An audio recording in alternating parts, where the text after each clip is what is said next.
Ladies and gentlemen, we will about to start.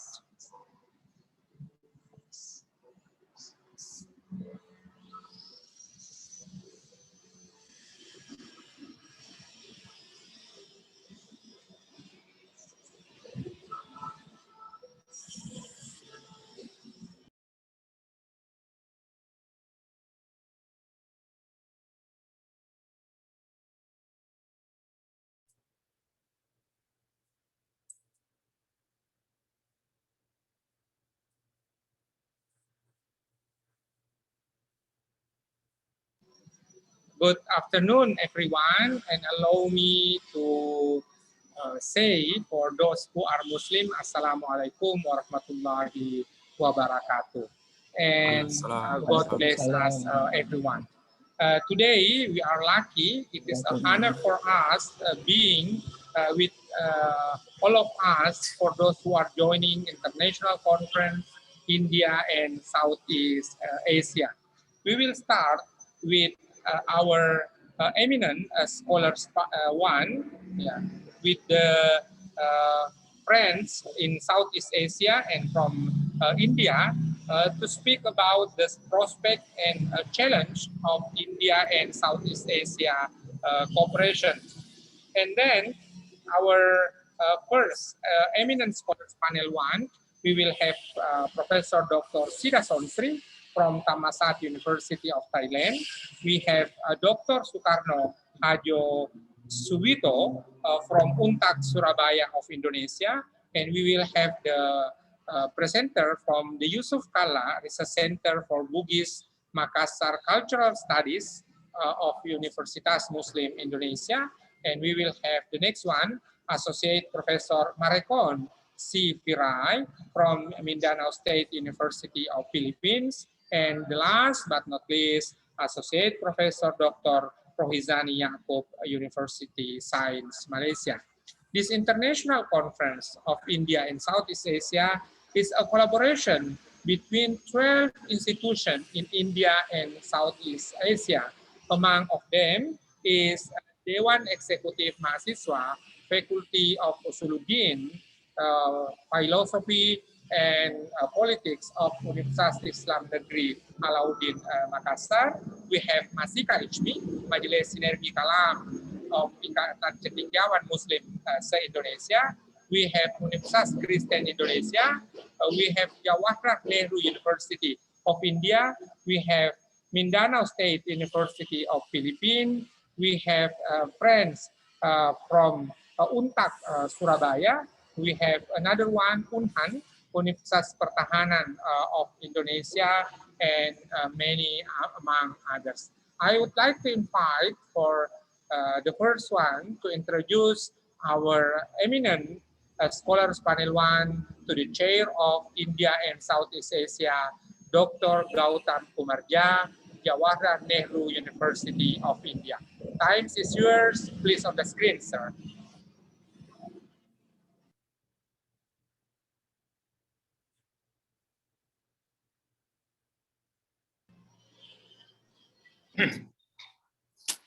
Thank you, Professor Dr. Vekke and other colleagues from, as already mentioned, 12 universities across Southeast Asia.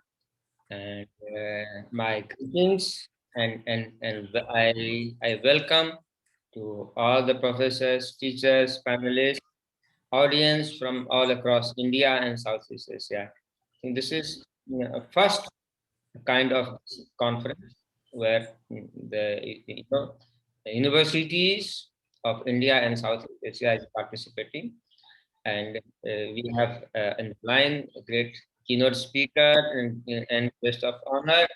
Most of them are, are academicians, and our keynote speaker is also academician, and he's also uh, uh, part of RSS, Rashtriya Swayamsevak Sangha, and they have been involved in numerous philanthropic works and nationalistic works and different kinds of work that involve social services. So again, I greet all the panelists today. In the line, the first and most experienced person in our eminent persons group is Professor Dr. Sridhar. So I hope she is there, Professor Sridhar. You're there. Yes, yes. Oh, Good great. evening. Yes, yes. Great, you are there. Before I start this eminent persons panel, I take permission from God self and from all the panelists, from the collaborators, and from the moderator and everyone. Dr. Shida Sanskrit is in the advisory board of the Faculty of Social Science, Caste University. Just hold on a second. University, and she is advisory board of Institute of Peace and Studies, Prince of Tongla University, board of Committee Research Ethics, then Prapo Rao Institute. She is former professor of Faculty of Political Science. I hope I'm audible. Yes, yes. Okay, good. Great. Yes, yes. She is a former professor of Faculty of Political Science, Amasat University, and former dean. She has been dean of 2 terms, College of Politics and Governance, and Mahasarakham University. She was awarded as an outstanding academic person in Thailand in 2017-18. In 2018, she received PSPA Achievement Award through Knowledge Creation and Practical Wisdom. Pronounces. She is expert in Philippine studies in Thailand and expert in Southeast Asian studies and main works on Philippines and Southeast Asia. The purpose of this conference was we have been a great civilization in India and Southeast Asia, and more you do research, you'll find there is some common element starting from Myanmar till Philippines. The impact of Buddhism in Philippines, it is immense, but only thing that we research need to collaborate our research and find out that we have been part of common civilization in common culture. Though we have witnessed many attacks and colonial empowerment impact, and through the course we forgot our own culture and tradition, and we endorsed, we came we wore the clothes of the culture of colonialism. Now. So looking at this part, I invite Dr. Sida Sonsri to start her speech. But, I would like to remind all the panelists that we have altogether 8 minutes and 2 minutes to summarize, means 10 minutes. Dr. Sida. Yes. Thank you, Dr. Ismail and Dr. Khothom. Namaste. And good day to everyone. It is my pleasure to be here today.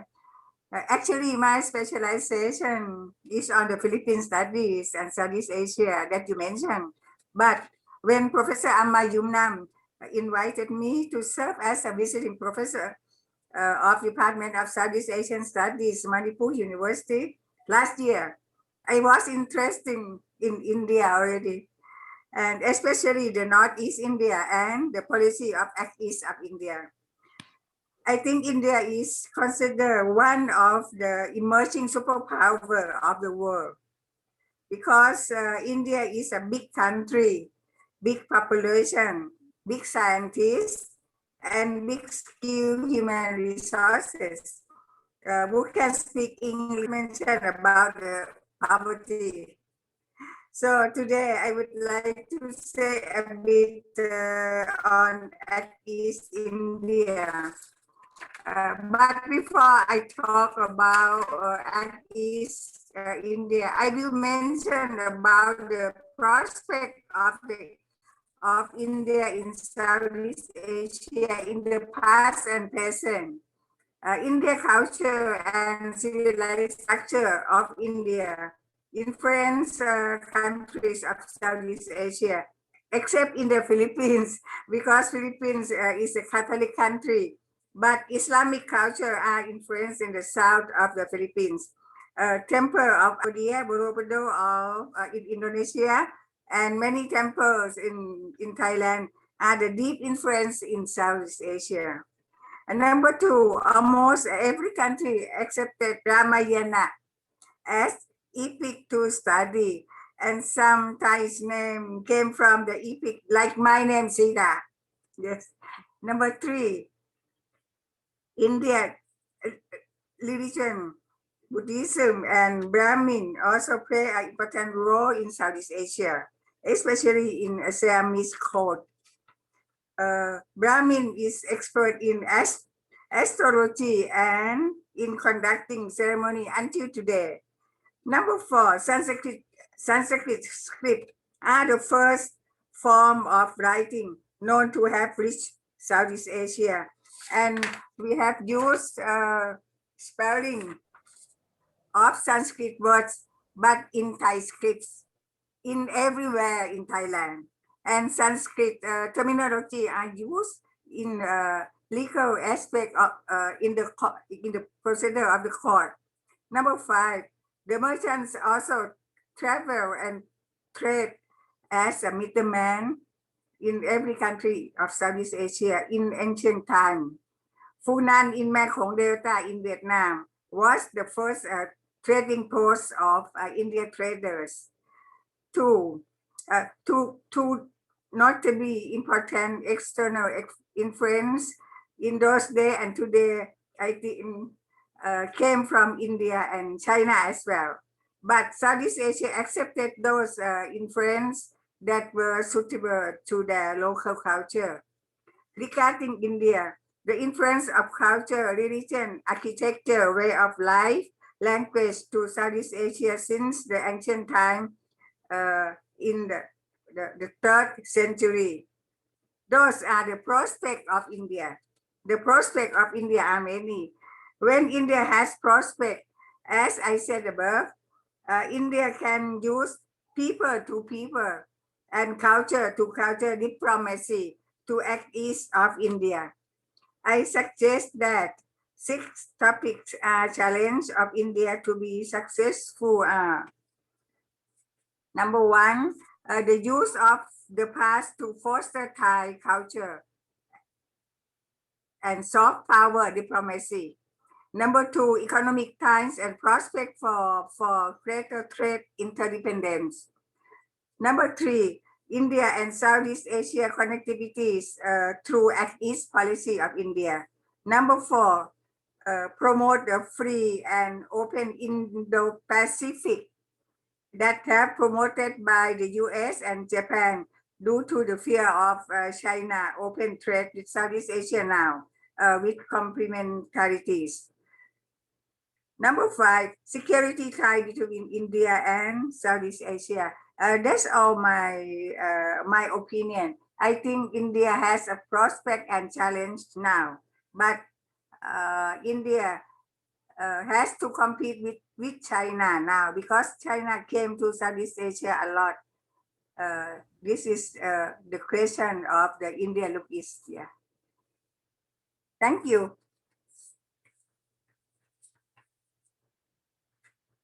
Thank you, Prof. Ida. It was so crisp and so short also, but touched the main epochs of our relationship. And I think, yes, in fact, India from the beginning did not have that tendency to compete with any country in the region. For example, as you have mentioned, we talk about China. And we do not have that kind of government what China has. We are a 100% democratic government like Indonesia and other countries in the region. And our focus is probably that part will be taken care of our keynote speaker. But we want to develop not ourselves, but with our friends. That is the basic purpose of our foreign policy of India, you know. And in fact, this we do not require to compete with each other. That is not in our blood. But we want to cooperate with other using the neighborhood and progress. Thank you, Dr. Shida. Now, in the line is we have next professor. I think Professor Sukarno is around. Professor Sukarno. Yes, he is around. Oh, great. So, yeah, Professor Sukarno is head of the General Education of 17th August 1945, Surabaya. That is called Untitled Surabaya.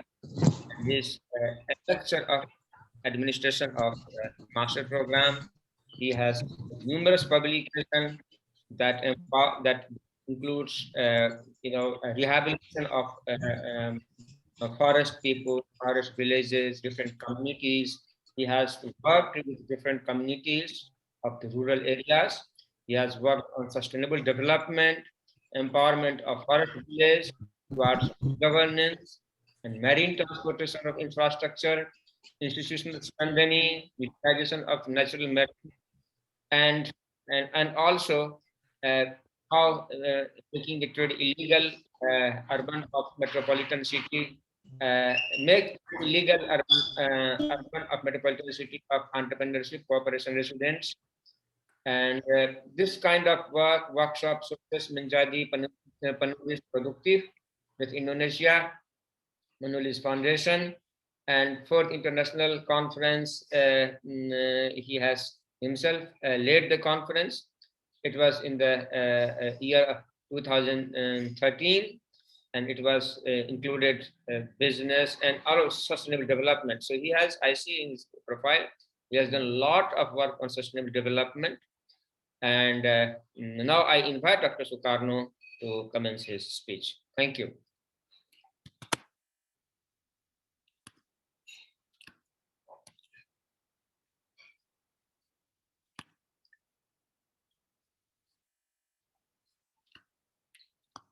If Dr. Sukarno is not available, then should I?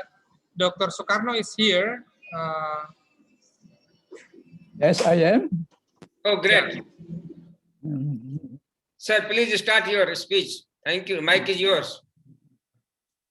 Yeah, thank you very much. Thanks for time for me. I want to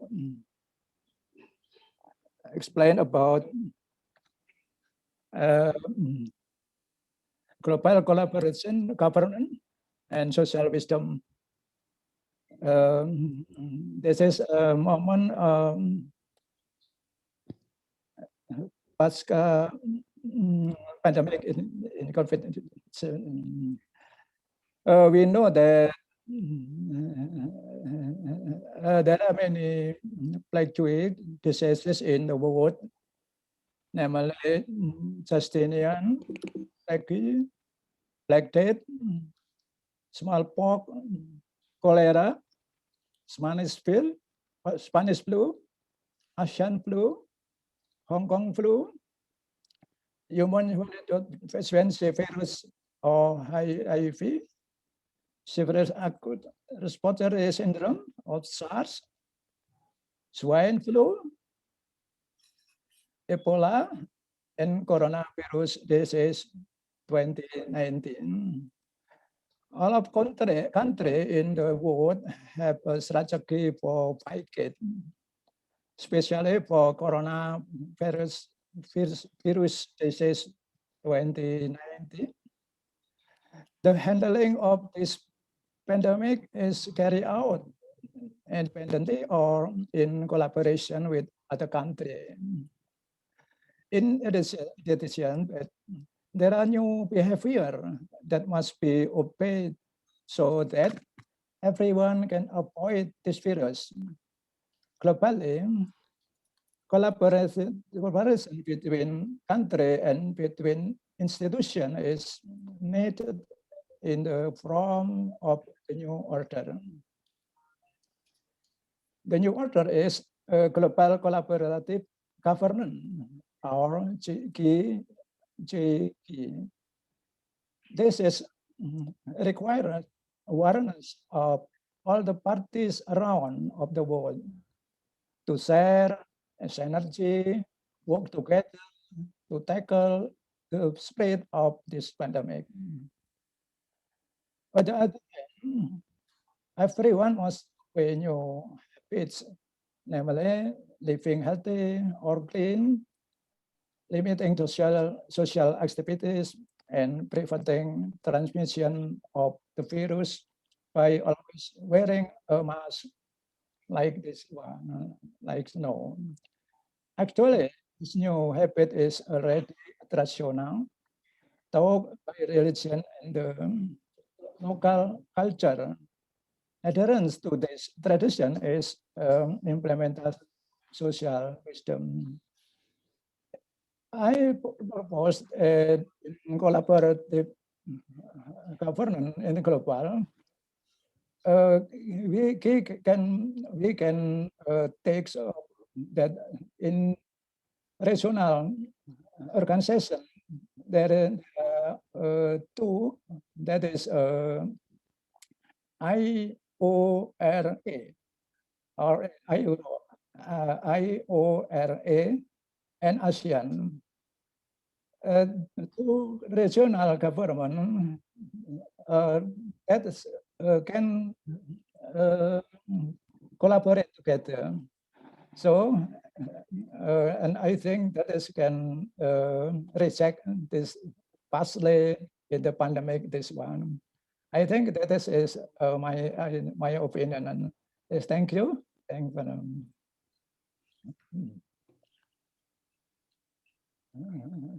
Thank you, Dr. Sukarno Harjo Sovito. It was a great talk. You emphasized upon that how the situation of COVID, coronavirus, spread of coronavirus can be tackled down, and how all the countries in Southeast Asia can collaborate and take up further steps. I think in our keynote speech, our keynote speaker will emphasize that how India has been proactive in terms of sharing corona vaccines, which is made in India across the globe, and majority of the vaccines that India has supplied, it is of course free of cost. So that is the reason that yes, I am. Yeah, so that I think Indonesia should have also been part of that distribution of corona vaccine. Like, as far as I know, that India is far closer to Indonesia and Southeast Asian countries than China itself. So thank you. And more thing, I think we will discuss in the question and answer session, which is coming after our next speaker. The next speaker is Professor Maricon C. Viray. He is a young scholar and has been part of our organizing committee of this conference. And Dr. Maricon C. Viray is an associate professor, and he is a faculty of the in the Department of Extension Coordinator of the Public Administration Department, a former Technical Assistant Office of the President, former Special Assistant Office of the Vice Chancellor of the Academic Affairs, Mindanao State University, Marawi City. Mindanao itself is a place have been very famous across the globe for its good and also for certain kind of rebellion movement. And Dr. Maricon has been engaged and involved in different organizations and projects like Social Watch, Philippines People Public Finance Institute, and United Nations Development Program. He has been awarded as the most rewarding performance and achievements in Baingan National Comprehensive High School. He has attended and presented his research paper in the different international conferences, published numerous research outputs. So now I invite Dr. Maricon C. Viray. Maricon, I really don't know the meaning, but Viray or Vira is 100% Indic word. Thank you, Dr. Maricon. Now you can start. Thank you, Dr. Ja. Good afternoon to Dr. Ismael, to Dr. Sir, to Dr. Lizen, and to the organization of this event for the International Conference, India and Southeast Asia. Ladies and gentlemen, Assalamu alaikum, and good afternoon. I would like to share to you my screen slide pertaining to my presentation today, this afternoon.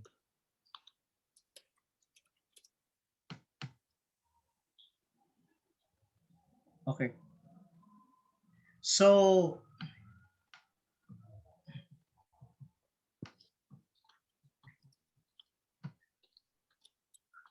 in the prospects of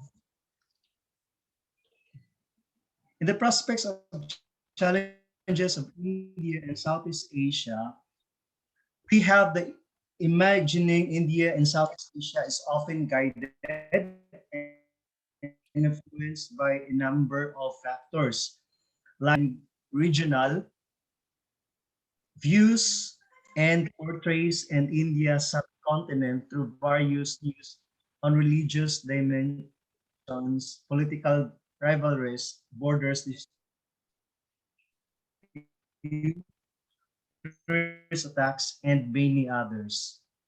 Potential diaspora in different parts of Southeast Asia, who may have migrated to region on different periods of history, like India and Indians, through any of this precism constrains the ability and willingness to comprehend and develop complexities and diversities of the background of more than 500 years. The rapid economic changes and globalization, particularly in the latter part of the 20th century and the present, there is also an increasing consciousness in Southeast Asia and elsewhere. Now, India is the biggest democracy in the world, right? Which has taken giant strides in the last few decades. Now, the world's third largest economy in purchasing power and parity terms. These social, political, and economic issues are meant to be taken into consideration in order to improve the prevailing condition of our society, like the issues in corruption, the crime, the condition of the roadworks, and so on, need to be looked into immediately with the proliferation of information and technology. More awareness is spreading among the masses. What are the current major issues in India? We have the corruption, we have the illiteracy, we have the educational system. Like India is the corruption which must be handled quickly and wisely. And the illiteracy is alarming. The condition in villages is worse than in the city. In the education system, the system of India is blamed every now and then for being too theoretical but not practical, skill-based. So students study to score marks, not gain knowledge. This is so-called modern education system was introduced by colonial masters to create servants who could serve but not lead, and we still have the same education system. Now, in the conclusion, the government of India needs to create an ecosystem that enables private investments, increased consumptions, the competitiveness of exports and swift infrastructure investment. At the same time, the government of India should look into the educational system in their country because they need to compete to the Southeast Asia. And also the government should look into pertaining or regarding to the illiteracy and the corruption. I would like also to share to you the Mindanao State University, Marawi City, Philippines is a melting pot of the South. The Mindanao State University that I work with today was created under Republic Act 1387 as amended. So the principal author of this act was the late Senator Dumaco Alonto, and MSU was formally organized with the induction into office of Dr. Antonio Cedro, the Vice President for Academic Affairs of the University. And for Carlos P. Garcia on September 1, 1961, MSU was formally opened in first classes on June 13, 1962, with 282 students from the province and the cities in Mindanao, Sulu, Palawan, Visayas, even as far as Luzon. So in opening of the Mindanao State University, we have 3 colleges, like College of Liberal Arts, College of Education, College of Community Development, and Public Administration. And nowadays, the Mindanao State University has actually grown rapidly. We have 11 campuses. Now, the philosophy of the Mindanao State University committed to development of man and to search for truth, virtual, and academic excellence, and Center of Excellence, Research and Extension transforming itself into a premier and globally competitive. We have the mission, the peace education and integration of the Muslims and other cultural minority groups into the mainstream society. We have also the research, development, innovation, and extension. We have also the international linkages through collaboration, like we are doing, of what we are doing now. Collaboration with India and Southeast Asia, together with Dr. Jad, Dr. Ismail, Dr. Sida, Dr. Lizan, and other people who are actually working of this momentous event in our international conference. So we have the 17 colleges, like the College of Agriculture, College of Business Administration and Accountancy, College of Education, College of Information Technology, and so on. Ladies and gentlemen, thank you very much for listening to my simple presentation, and I hope that you learned a lot from this. Welcome and wassalam.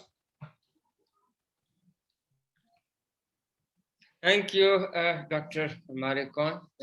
You have pointed out several issues and you have tried to link with the issues of your province, Mindanao province, with across India and Southeast Asia. You have also highlighted educational achievement and several parameters of human development.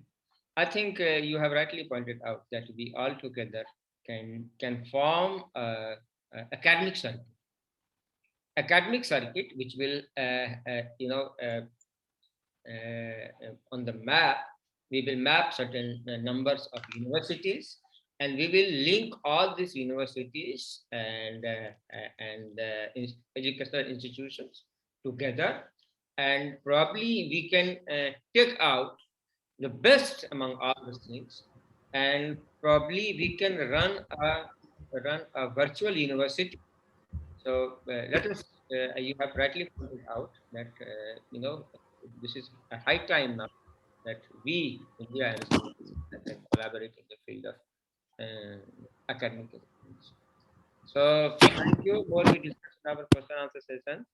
So in this panel, unfortunately, we have deficit of 2 speakers. So to fill the gap, I would like to invite Dr. Angela Damianty from other panel, which is supposed to be after the keynote speech, but I took her permission and she has okayed it. So now I invite Associate Professor Dr. Damianty in this panel. She is an Associate Professor at International Relations Program, Universitas Kristen Indonesia, UKI, Jakarta, and currently serving as an acting Deputy Rector for Students, Alumni, and Law Affairs. Her research interests span both security studies, including terrorism and maritime in Asia Pacific, which made her conduct a number of research and publications, including regional and maritime cooperation in maintaining maritime security and stability, a test case for ASEAN unity and centrality, 2017. Indo-Pacific Maritime Cooperation, ASEAN Mechanism on Security towards Global Maritime Governance in 2019, and Indo-Pacific Connectivity. So she has done a lot of work on IR, and fortunately I have had time, twice I presented paper with her, and she has been excellent. I think she is one of the most upcoming scholars from Indonesia. She has also completed her doctorate from Singapore University. And now I invite Professor Dr. Damianty to start her speech. Thank you. Yes, thank you so much, Dr. Gautam, Dr. Ismail, and all speakers and presenters, all students. Have a good afternoon this day today. So it is a great pleasure for me to be in this conference and share what I have in my opinion. So I'm so sorry that I have a problem with electricity in my home, and so I cannot use my laptop. I got trouble with my network, my Wi-Fi network, so I could not use my laptop and share my presentation. And I think Dr. Ismail also told me that he could not, download the slides, but I tried to make it, I don't know whether I can have it or not, just a minute. Oh my goodness, I think I cannot use it. Let me check if I can. Okay, I think I cannot share my slides. I don't know, Dr. Ismail, can you help me? Because I cannot upload my slides.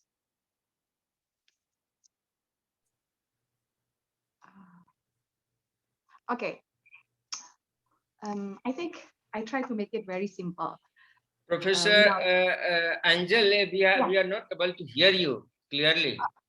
Okay. Could you hear switch on me now? your microphone, please? I have already unmute my microphone. Is it still cannot clearly? Dr. Angel, could you hear us? I can hear you. Yes. Okay. Can you hear me clearly? Yeah. So now I request you to repeat everything, whatever you said. Oh, okay. I'm so sorry. Yeah, I think I'm sorry because I got trouble with the electricity in my home, and then the Wi-Fi network is not that good. I think that's a problem. So I mean, if my voice is still not clearly, so perhaps you can skip me a while. So I try to find out another place to get Wi-Fi. No, it is clear. It is clear, but sometimes it goes away. It vans. Your voice vans. Okay then. So yeah, I think because of the electricity problem. No, it's fine. No, it's fine. Okay, great. So I try to make it very simple since I cannot use my laptop and I cannot share my slides here with you. And Dr. Ismail also told me that he could not download my slides. If you have certain technical issues and which you think can be rectified, no problem. We will start our question answer session, and then you can join us later.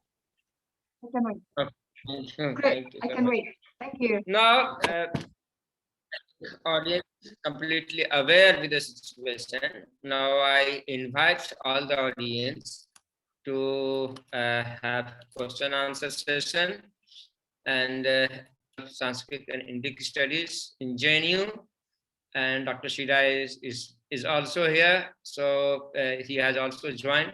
So with great pleasure we welcome him, and now I invite all the audience to participate in the question answer session. And you can either write on the chat box or directly you can speak in the microphone. Any question, please, either from Shida or any Dr. Shida or any other speaker?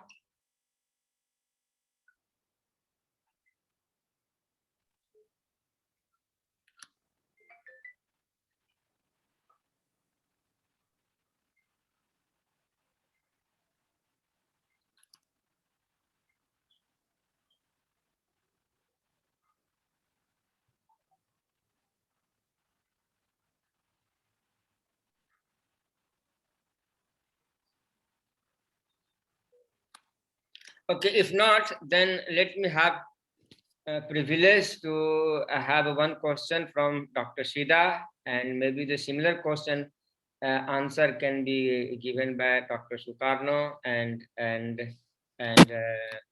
Dr. Maricon.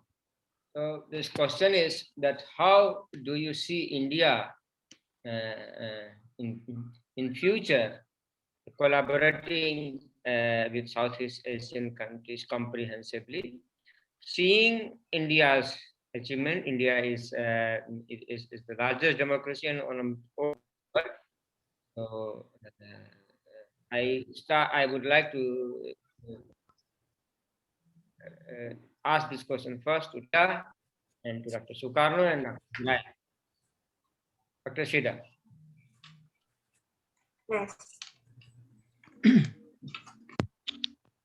Yes.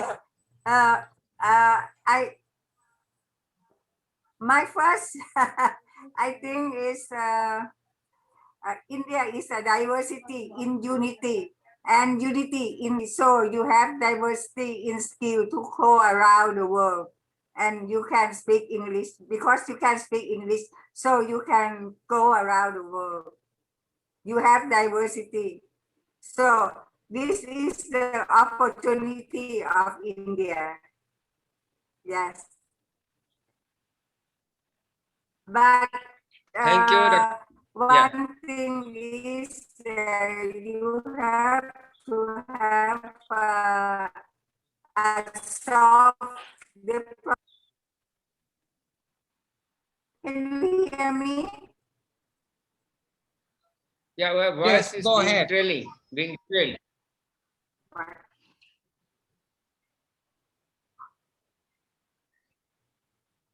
Me? I can you hear me? Go ahead. Sure, Prof. Yes, go ahead. Your sound is clean and Can you clear hear right me? now. Yeah. Go ahead. Mine. Go ahead. In my part or not? Yes. I said that India is diversity in and unity in diversity. Yes. Yes, and Yes. you have diversity. So you have diversity around the world. You have human resources. I saw many Indians in the US as a scientist, as a doctor, like that. So this is an opportunity of India. But one thing is you should have diplomacy, something like a soft, yes, and negotiation with the country around your country and in ASEAN and East ASEAN, and connectivity to the world. Yes, that is Yes. my, yeah. Yes, thank you, Dr. Yeah. Thank you. Dr. Sita. I think we are. Thank you. Thank you. Now I would like to hear from Dr. Sukarno Arjosudito, please.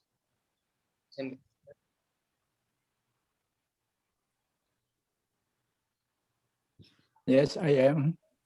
I want to add that about collaboration between IORA and ASEAN. To be India, she short is ASEAN. So the new organization that is India or India short is ASEAN. We know that this area have the same culture and ethical background, and then they have has geographic maritime area, land pass through the ring of fire. So this area, India Sea, more accommodative and accept spiritual and cosmological order. We know that IORA and Asia has a member. Namely, IORA is India, Indonesia, Malaysia, Singapore, and Thailand.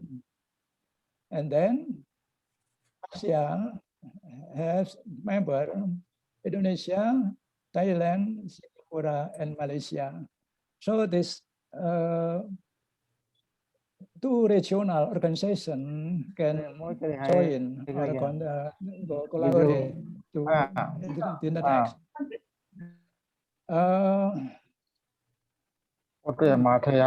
IORA have privileged area and ASEAN have cooperation field, and then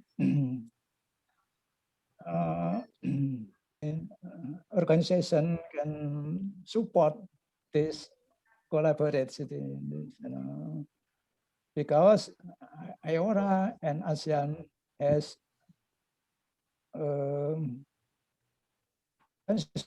supporting for another. I think that's enough. Thank you, Mr. Gautam Kumar. Thank you. Thank you. We are trying to engage other states, several states of Southeast Asia in the region, part by part, because you see we have also 4 states connecting, bordering with Myanmar. So 4 states is directly linked to Southeast Asian countries, and these 4 states are basically gateway of Southeast Asia to India. So we have, and also we have larger access to Southeast Asia compared to the larger power in the region. So thank you, Dr. Sukarno. I will go to Dr. Maricon for the same question, and also we have one question after that. After Dr. Maricon says, then I will pose the same question to all the speakers. Dr. Maricon. Thank you, Dr. Ja. The Southeast Asia is a geographically expansive and populous region characterized by fascinating social and cultural variation. Now, particularly striking to the outside observer is the region and religious diversity. The majority of the countries in this region are home to dozens of different groups, in some cases like hundreds, and many with their own distinct languages, cultures, and styles of dress. In the contrast to their upcountry brethren, people living in low-down areas, where are the vast majority of the Southeast Asians reside, and tend to adhere to one or another of the world religions, also known as universal or great religion, such as Islam, Buddhism, Hinduism, or Christianity. So in the most instances, however, their beliefs and practices incorporate animists in all the traditions as well as, and thus example of the syncretic religion. Now, the Southeast, despite of Southeast Asia's rich ethnic and cultural diversity, there are shared values, thoughts, and religion. Many of these shared values involve family, marriages, and divorce. We have the India is the biggest democracy in the world, which has taken giant strides in the last few decades. Now, the world third largest economy is the India in purchasing power parity terms. So these social, political, and economic issues are meant to be taken into consideration in order to improve the prevailing condition of the society in India. So like issues, corruption, crime, conditions, roads, network, and so on. So maybe that's all my little bit of knowledge pertaining to the question. Thank you. Okay, there is one question on this side. This is Neeraj Gupta from India. No. His first question is, how do we see the relationship between South Asia, India post? I'm sorry, Neeraj, this is Southeast Asia. Anyway, I will answer your question later. But this question is, how do you see the role of Confucius of China in South Asia?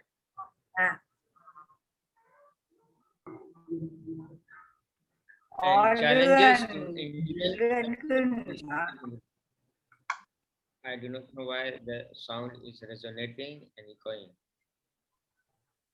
So probably, Dr. Veera, can you see the question in the chat box?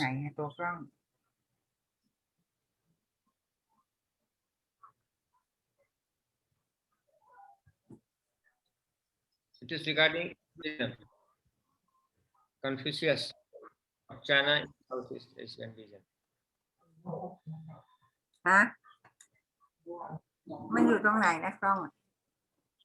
Do you see question in the chat box?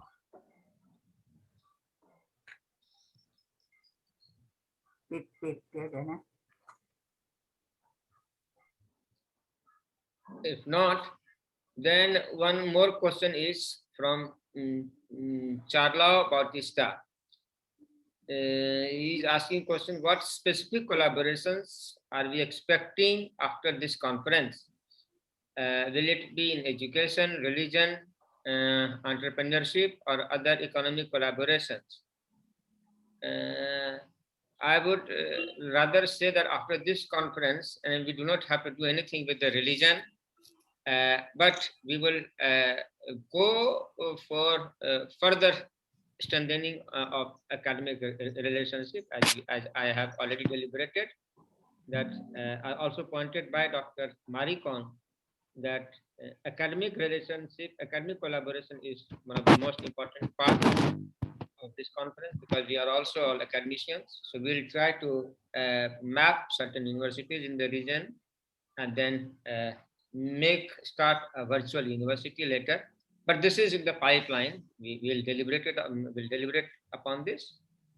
So this is, sorry, this was Ankit Jaiswal, not Neeraj Gupta. And also his another question is, Dr. Veera, can you see his question? Ankit Jaiswal. Yes, Dr. Ja.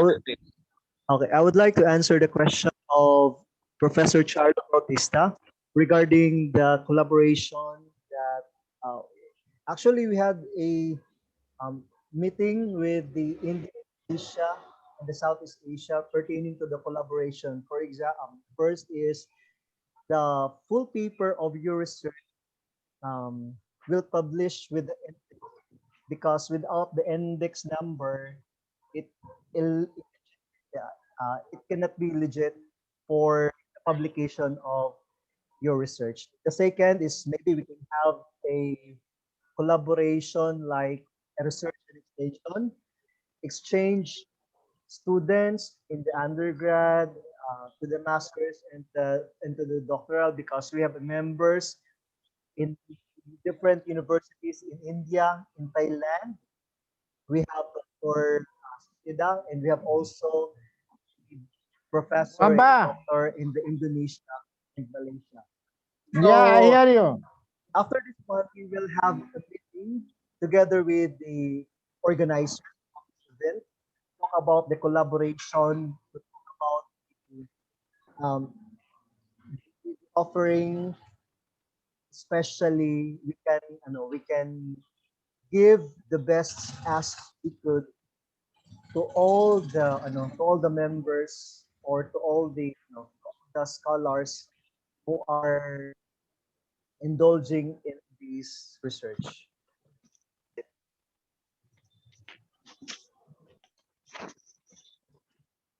Dr. Ja?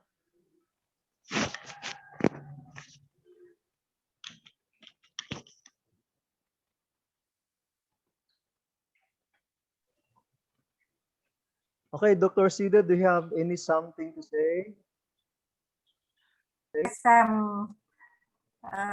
Something that India and Southeast Asia connectivity is people to people like that, and culture to culture, and exchange students, exchange professor, exchange experts in scientists, and in everything, so as we can,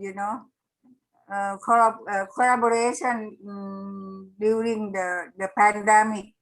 Yes, and the scientists from India they have experts, so we can invite the expert from India to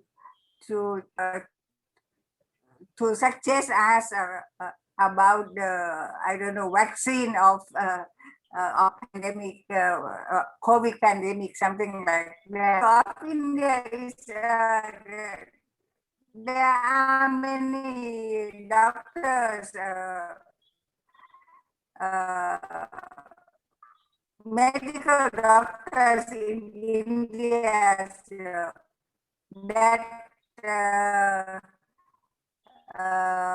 make a vaccine of this one, like Johnson and Johnson, like that. Activities in every aspect.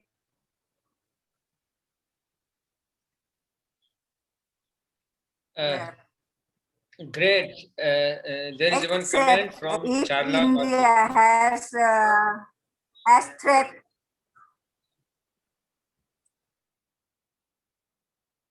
Has threat.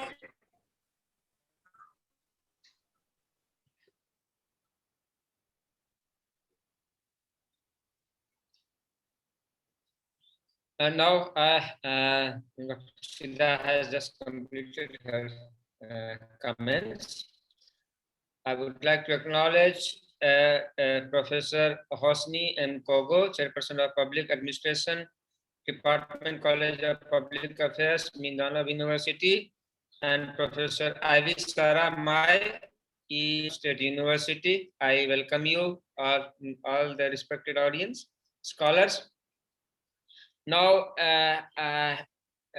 with great gratitude to all the speakers of this panel, I would like to formally close this session and wait for the keynote session. And for the keynote session, I'll Swati Veke to take over from henceforth, and keynote session is going to be started very soon.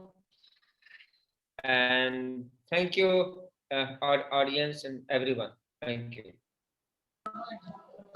Thank you, Dr. Jah. We already,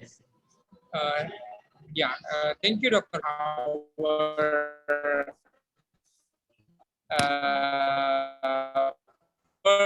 first session of the eminent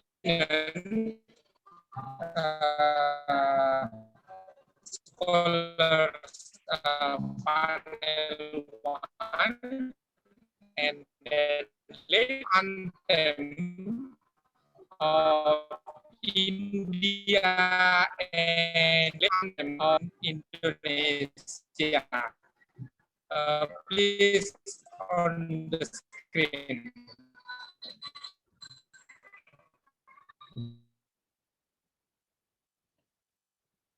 I request all the audience to switch off their microphone except the speaker, because it is disturbing the speaker and voice is getting distorted. Finally, switch off your microphone except the speaker. Dr. Ismail, kindly go ahead.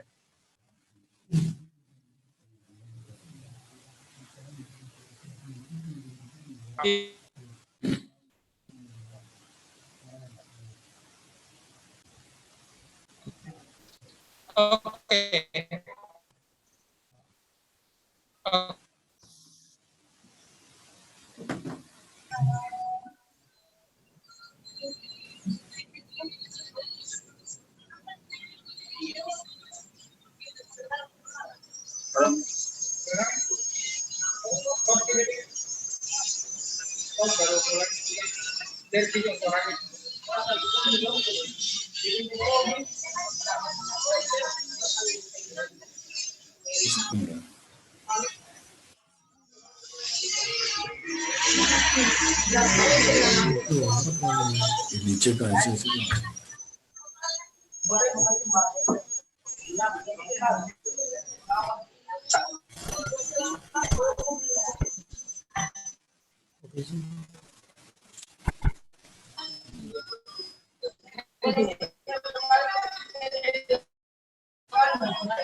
जनगण मन अधिनायक जय हे भारत भाग्य विधाता पंजाब सिंध गुजरात मराठा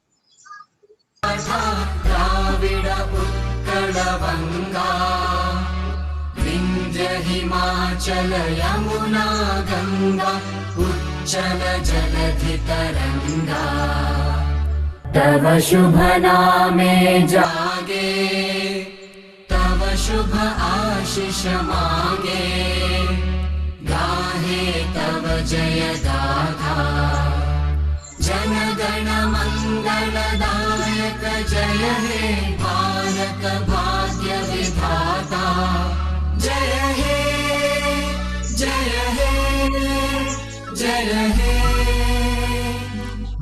जय जय जय जय हे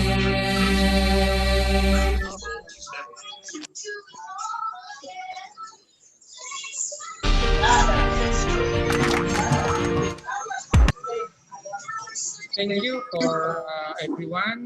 We will go for the next, before we invited our keynote speaker, then we will have the outline of the conference by Professor Dr. Gautam Kumarja. Prof. Ja, time is yours.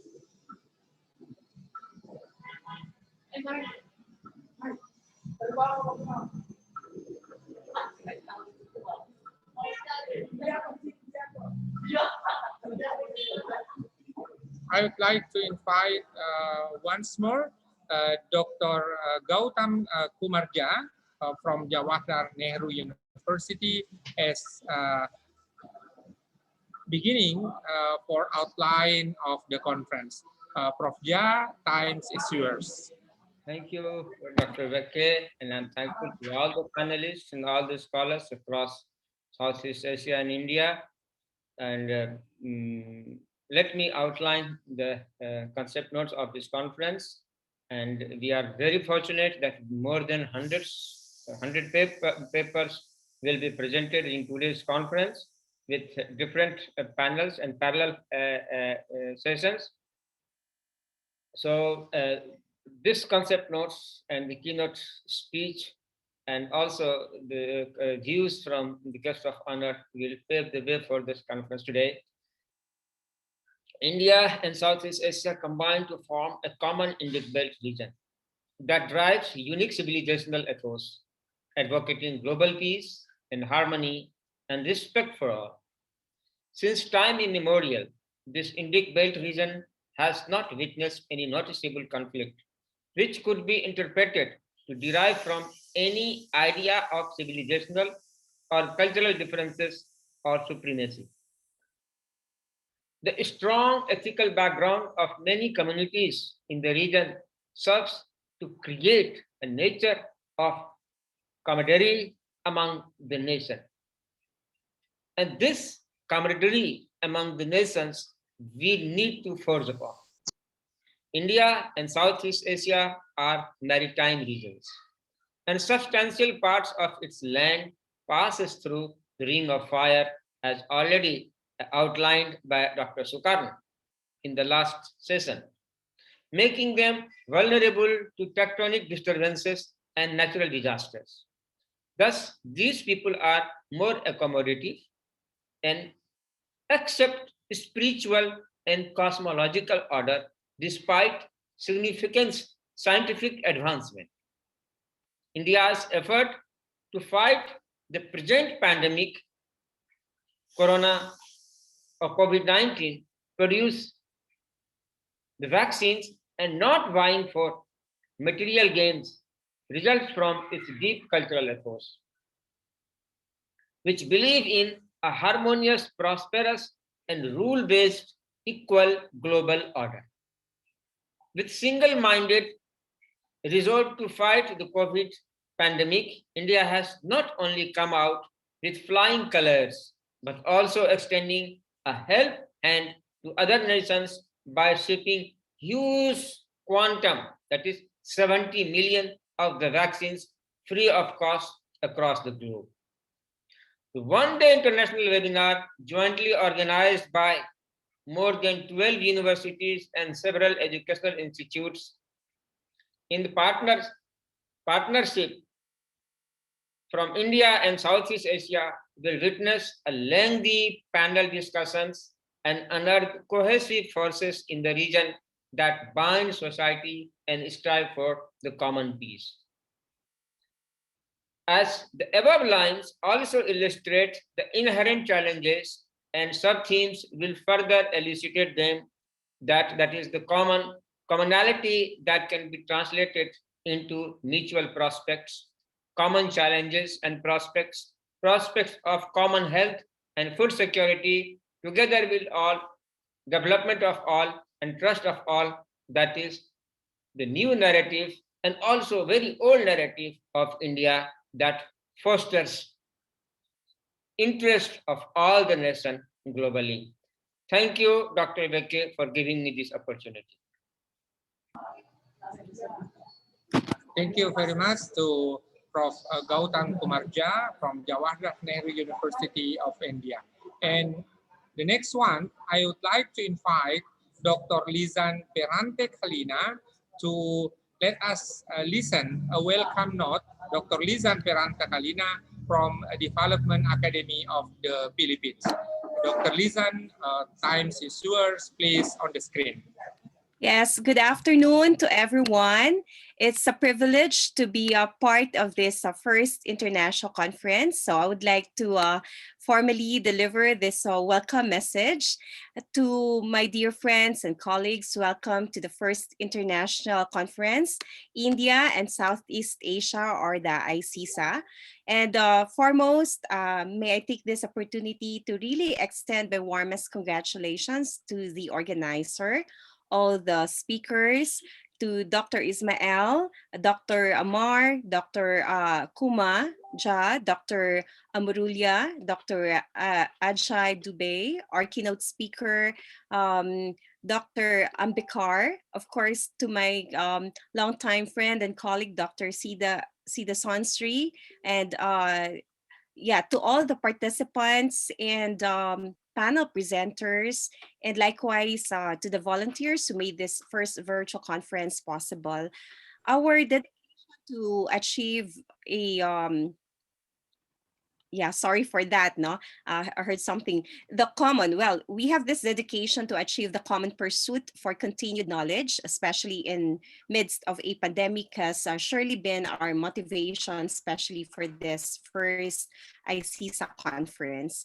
And this platform brings us together to delve into different prospects and challenges in India and Southeast Asia with the end view of coming up with new ideas and sharing best practices. So it is with high hopes that I see an enabling environment to deepen the discourse on public administration governance. And through its widening networks with the participation of universities and colleges from different countries in Asia, this will pave the way to a more dynamic and informative plenary and panel sessions. So this international conference is also an avenue for PA scholars who are here today and for our practitioners to vet their and functional, which will eventually serve as policy notes for our government leaders. And in the past decades, and especially in this global health pandemic that we are experiencing right now, our systems have been experiencing dynamic and aggressive new demands of this volatile and uncertain society. So as we face the challenges of the current pandemic and the transition to the new normal, may this international conference bring forth comfort to our intellectual minds as we hear the discussions and paradigms and policies on an international, national, and local perspectives and serve as hope that we will eventually transition not to a new normal, but to a better normal. Mabuhay po tayong lahat. Magandang hapon mula sa Pilipinas. Good afternoon to everyone. Thank you to Dr. Dr. Lizan for the welcome note of our conference. This conference is international conference, India and Southeast Asia. And the last one, we already have the India-Indonesia International Seminar on Gender. And let us go further for the next speaker. We will have our keynote speaker for today. We already invite him for the Indonesia-India International Seminar on the Gender, and he will join us again for today, Sri Sunil Ambikar, National Head Media Publicity Rastriya Swayam Sepak Sa. He will speak with us about the experience of India about somehow the relations in the Southeast Asia. It is our great pleasure to welcome Sri Sunil Ambikar, the National Head of Media and Publicity of RSS. He was our keynote speaker in our last international conference on gender and equality 3 months back. Seeing the audience and scholar response, we invite him again and readily agreed to be the keynote speaker of the present international conference. Without further ado, I would like to invite Sri Sunil Ambikar to join us on the screen. Time is yours, sir.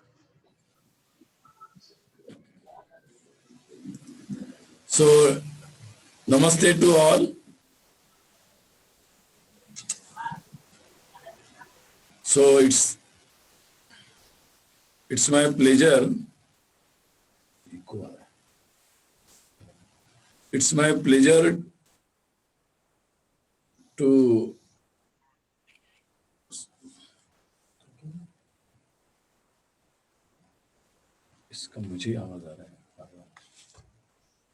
just a minute, just a minute. Hello. Okay, waiting for the connection. I would like to read the bio of the Sri Sunil Ambikar. Yes. Has become synonymous for an ideal and devoted social worker and reformer. He is a Sang Pracharak. Presently, he is the national head of media and perception of the RSS. He is the volunteer of the RSS from his childhood. The RSS roadmaps for the 21st century.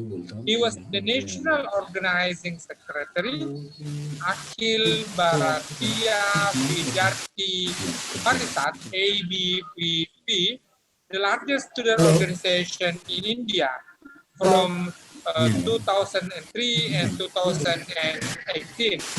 He has widely visited almost every big university. On 26 December 1967 in Nagpur, Maharashtra, he has done his post-graduation in zoology. Go ahead, sir. I'm ready. Go ahead. Okay. Sri Sunil Ambikar, time is yours. Hello, everybody. Yes, namaste. And I am so happy. Namaste. Yes, namaste. So namaste. Yeah, and your yes, sound is clean and clear here. Earphone, headphone. Go ahead. Sound is clear? Sound is clear. Sound is clear. Good. So it's my pleasure to see all of you. So this afternoon,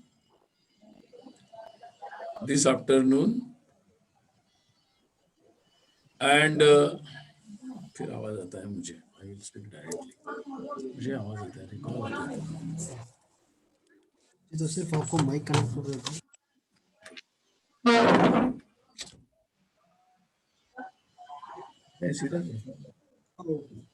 Namaste. So now sound is clear. Now sound is clear. Yes, very clear. Very clear. So it's my pleasure to see all of you this afternoon. Few days back, our friends from Indonesia, they invited me to speak on the issue of gender issues. And it was my pleasure to hear some other friends also from Indonesia. So the friendship, good friendship, which always grows more and more. So I think by this today's seminar, now I can see so many other friends from different countries and different universities. So it's a very happy moment for me.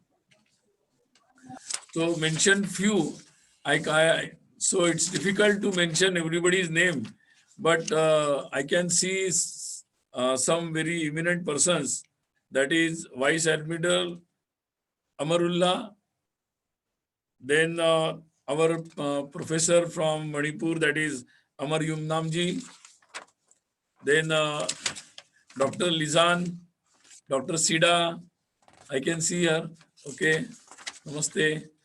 Dr. Agus, I may some pronunciation may be some different, so please forgive me if I have done some mistakes. And of course, my very dear friend, Dr. Gautam Kumar Jha, and who is the coordinator to join all of us. Then Ismail Suwardi, our coordinator. So, and then our Maricon Viray and everybody and all others. So, and so many other friends from different universities and countries. I most welcome to them. So, while we're talking about the South Asia and India, so I think we have a very long history of our relationship. It's not nothing new. We have the long memories. Our generations and generations have the friendship continues, and actually it has become such a natural continuity of relationship. So now it is our generation, our coming generation has a responsibility to explore the possibilities, maximum possibilities of relationship. I first, to initiate, I extend my deepest condolences those who have passed because of our pandemic or COVID-19. And of course, many sufferings have happened in world over.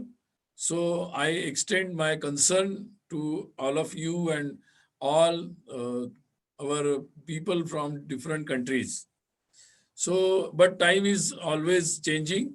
And of course, as we are coming up and of course planning for the post-COVID world and post-COVID our relationships.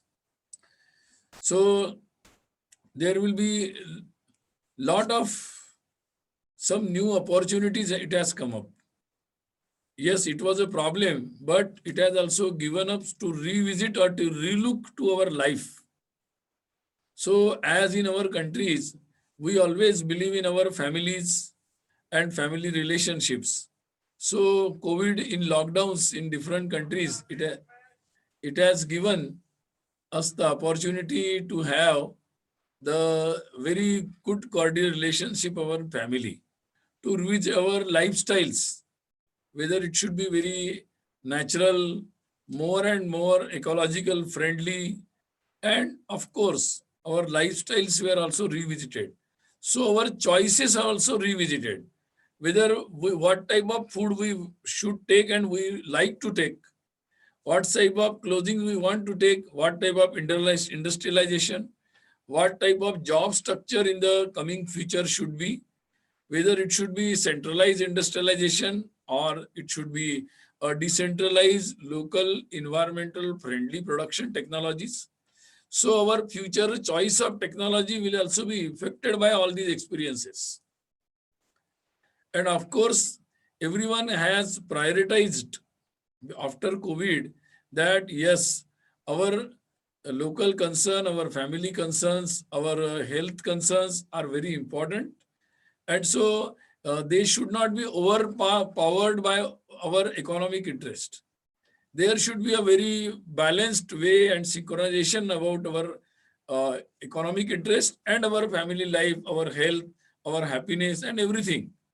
So actually that is our way of life. All our Eastern countries and especially the Bharat and South Asian countries, Southeast Asian countries, they have the similar way of thinking. So we all believe in a balanced way, which will be eco-friendly, which will be sharing and caring way. And so because of all these things, our choices will be common. Our choices will be common. Like the rivers like Irrawaddy, Salween and Mekong, like we have Ganga, Yamuna and all other rivers.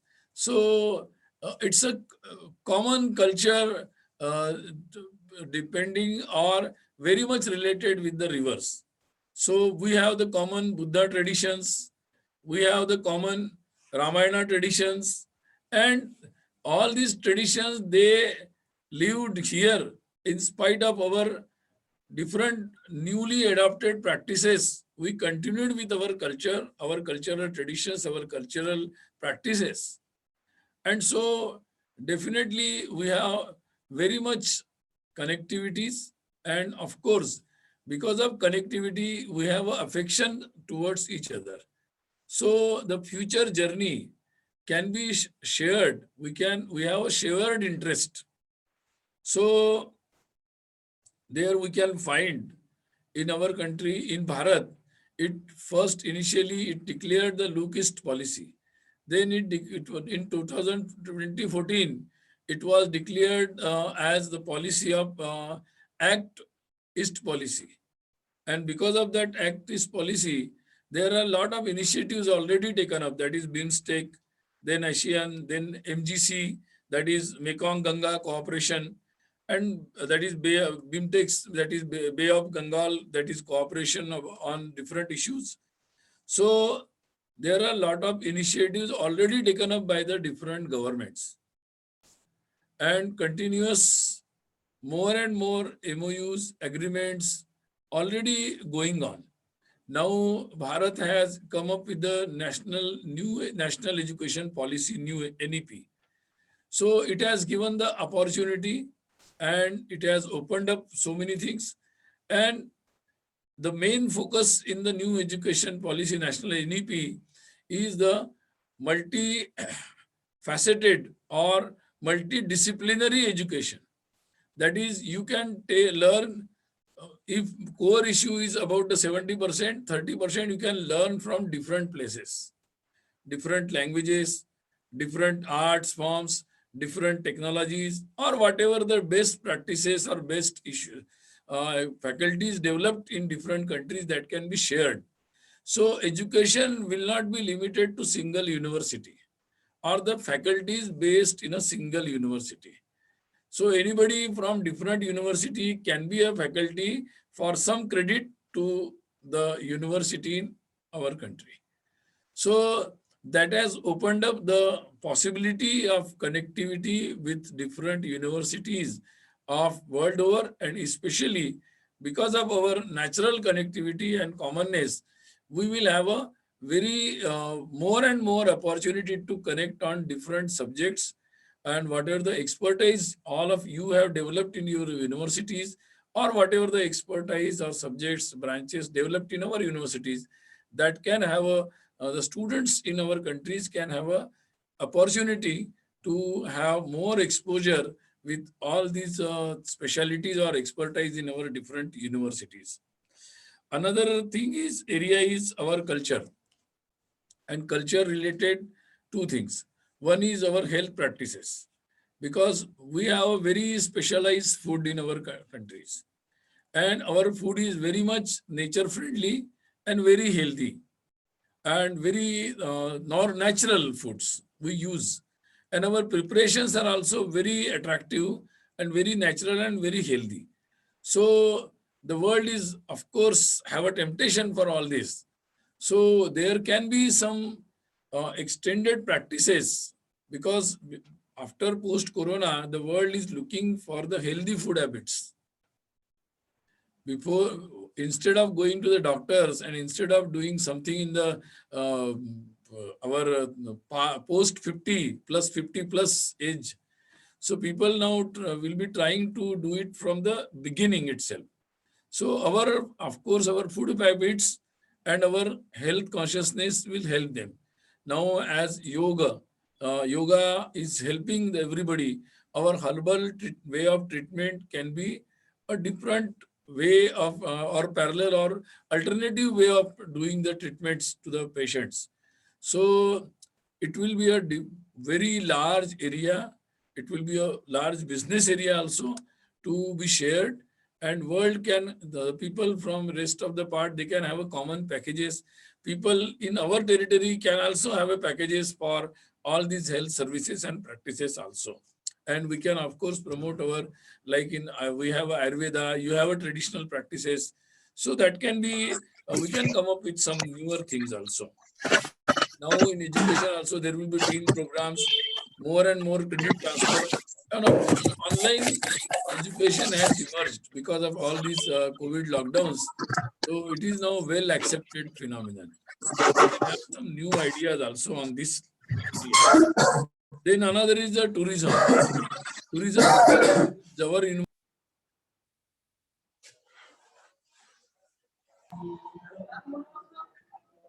Please unmute your microphone, sir.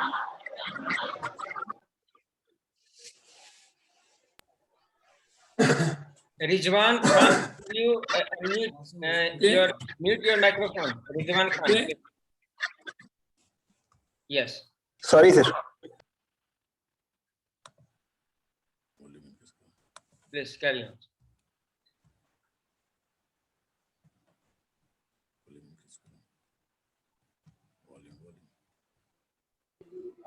Sir Sunil, you can go ahead. You can go ahead. Sorry. Thank you. So I think you heard about the health services and education exchanges, na? Yes. Okay, I can continue from that. Then another issue is now our connectivity and trade. So now students, and especially the young generation, we have a large young population in our countries. So there can be new opportunities for them by the packages and connectivities. So we have to create some new courses in our universities also, so that students will have the multifaceted opportunities and multifaceted capacities also. So that is very much required. Otherwise, people having one expertise and only one capability, that will not work. So there can be exchanges will be very important. Another possibility for our area is about the tourism. We can have the common packages about the tourism. And tourisms can be, there can be common packages. There is a large opportunity because post-COVID, the tourism will be changed. Because from last 1 year, it is very much hampered. That area, service industries in the tourism is very much hampered. But I think now with some coming few months, it will be opened up. And so everybody will look very much cautious about their safety and their safety. So we can have some common packages available to the tourist touring, and we can have some common twin arrangements also, and that will help to improve this sector also, which will in a way help to our country's economical prospects and employment opportunities also. Another area is, and we have a trade connectivity from very long. I was going through the Chola dynasties, some historical events I was reading, and I came to know about the Silk Route and different sea routes, then some spice route, and so many routes. And all routes were connected in all our Southeast East Asia and Bharat. Every connectivity through land to sea, and different parallel routes. And in a way, it has, for long centuries, it stood as a very much hub of this modern trade. So, but we lost some years of opportunity in last some years. But now by again rejoining each other, I think we can again become a hub of all these trades. So this is an opportunity. So more and more research, historical research, then more and more technological research, and then by organizing the initiatives from our universities, and then finally taken up by the governments as a policy. So this will lead to a very different picture, very prosperous picture. And I can just see it now that yes, it is very much possible. So very soon we can have such opportunities, and we have different languages, but there is a great connectivity in our languages. So the larger and larger linguistic studies will also emerge in future. More and more translations of the literature is also very a new area. And definitely the Mumbai has a Hollywood and different film entertainment industry is also very much emerging. And of course, I think there is a large possibility of connectivity in entertainment and film industry also. And we have a very original stories in our countries. We have a rural background, very human stories we have. And generally such human stories, because we have a very common cultural practices, all our stories very much attractive or very much match with us. So people can enjoy those stories, either stories from Vietnam or Laos, that will be same way interesting in our country also, or the stories in our areas will be very equally interested in all Southeast countries. So there is a large scope in entertainment industry, and as it is now online, so it is very easy to carry forward, to spread it. And so I think as my country, we always think that there cannot be any prosperity in isolation. There cannot be any development, progress in a human history in isolation. So there will be always a sharing and caring. That is our age-old philosophy. And of course, we practiced so many years in the same philosophy. So I think now world is looking for that. Now it's our responsibility of these all Eastern countries that we have that traditions, we have that philosophy, and we have the responsibility to show the world, yes, because on the basis of all this, we can have a very beautiful world we can form. And of course, this model, this example will be taken up by the humanity world over. And so I think in this 21st century, we have this responsibility. Our generations will be happy in future because of all these practices. So I expect everybody to come up with the new ideas, new plans, new presentations, and we can educate our people in our respective countries. We can educate our policy making people in governments and people in different walks of life. We can, of course, educate them, and we can have more and more consensus on our common issues and have the different prospective plans, so that our life, not our generation, but the coming generation will also see a very prosperous, bright, peaceful life. So I think with this, I conclude my remarks. It was not a full-fledged speech, I say. It was just opening remarks, and I have thrown some points for our discussions. So as I am told that there will be more eminent people in our seminar, so you can raise some questions and some inputs from your side. They are most welcome. Namaste. So I again thank to all organizers and hope this seminar will be a great success. Thank you to Sri Sunil Ambikar that already delivered the keynote speaker. I'd like to thanks on behalf of the chair, organizing committee, and participant to Sri Sunil Ambikar already deliver such kind of keynote speaker. Thank you, sir.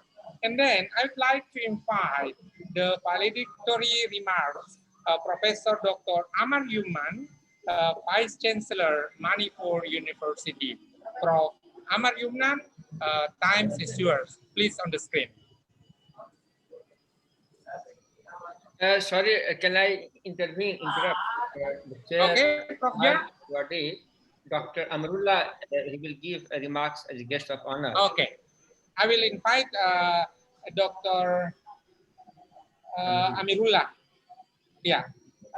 And then the next one, the guest of honor for this afternoon conference, Laksamana Madya, TNI, Dr. Amarullah Octavian, Director of the Republic of Indonesia Defense University. Before I invite him, I'd like to read a short biography of the Dr. Amarullah. Vice Admiral TNI Dr. Amarullah Octavian, SD, MSc, DESD, is a high-ranking officer of the Indonesian Navy who graduated from the Naval Academy in 1988 and currently is the Chancellor of Defense University of Indonesia in Bogor. Previously, he served as the Commander of Naval Command and Staff Colleague. He won a doctorate from the Faculty of Social and Political Science, Universitas Indonesia in 2013. His dissertation entitled Globalization and Transformation of Indonesian Navy Educational Institution, a sociological study of the Indonesian Navy Command and Staff School, was examined by a team consisting of Prof. Paulus Wirotomo, Dr. Purnaman, Lugina Setiawati, PhD, and Dr. Linda Damianty in Assistant Chair by Professor Dr. Bambang Sergi Laksomono. Previously, he served as Dean of the Defense Management Faculty of Indonesian Defense University. Amarullah Octavian has served several important positions. He is a former adjunct to the President of Republic of Indonesia, Susilo Bambang Yudhoyono. He then served as a head of Gus Pulabar Staff, Commander of Gus Pulabar, Chief of the Staff of Indonesian Defense Force, Dean of Defense Management Faculty of the Indonesian Defense Force, Commander of Sesqual, and most recently as Rector of Defense University. Vice Admiral TNI, Dr. Amarullah Octavian, times is yours. Please on the screen.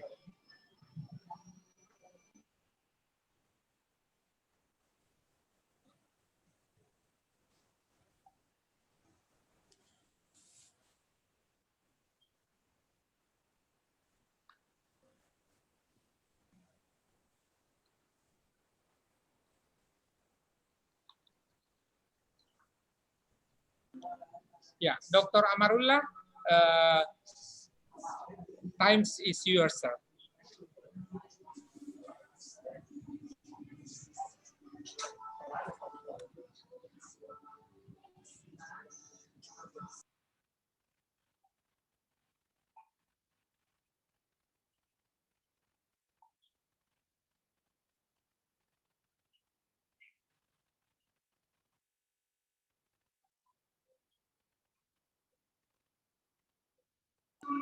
Dr. Suhirwan, are you connecting with us?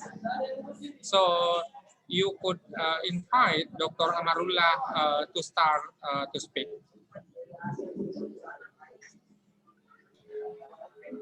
Yes, sir. I contact him. Thank you. Okay.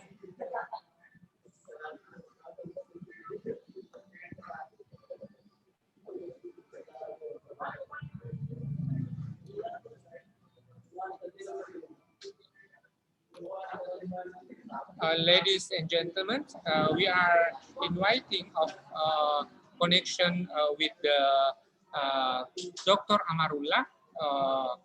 He already on the screen. Somehow the connections, yeah.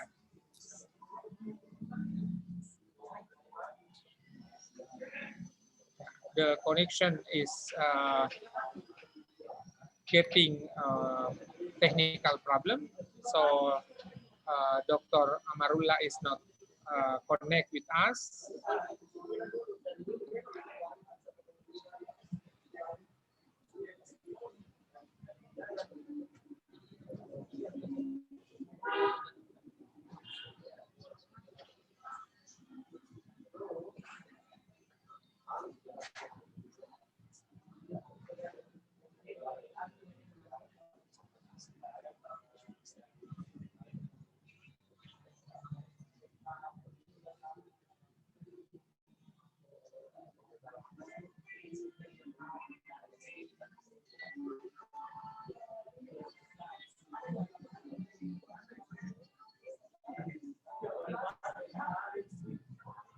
Yeah, it seems that we don't connect with the Dr. Amarullah right now.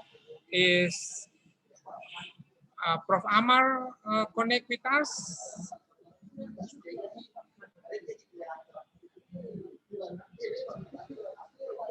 Dr. Prof. Ja, is Prof. Amar with us? Yes, he's with us, but he's also having severe connecting issues. Dr. Amrullah should be here with us. Can we wait for a minute? Or maybe we can start with the question answer session before. Okay. I would like to read one question to Sunil.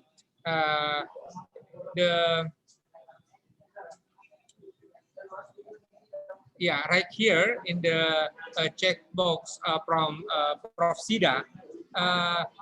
Namaste, Dr. Sunil. I would like to ask, how do you think about China compete with India? Yeah, with India now. India has to negotiate with them in what aspect? Time is yours, sir. Can you pardon the question? Yeah, I would like to read once again. I would like to ask, how do you think about China compete with India now? India has to negotiate with them in what aspect? Of course, China is very much beyond Tibet. It is very much near to our border. So we have also long relationship with China also. Generally, there will be a very fair interactions with China also in future. There may be some troubles on border or some troubles in our business relationship, but I think there will be that will be resolved. Of course, now as our country is emerging and we are restructuring all our businesses, our technologies, and of course our border arrangements. So there are some issues, of course, but I think that will be resolved. But see, anything cannot be decided whether what's your size or what's your army power. See, as a humanity, everybody has a sovereignty and always Bharat always respect that. So there is the things cannot be decided on all these things. So things should be very fair, and everybody has the everybody should get the full opportunity to express themselves, to have a prosperous plan for themselves.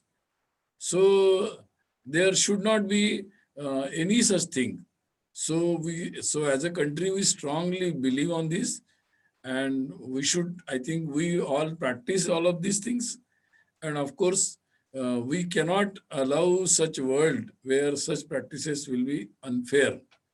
So it is the responsibility of everybody and every country to see that that world should be more fair and fair to everybody. So that is the basis of our relationship with China also. And of course, lot of discussion on different fronts are very much open and going on.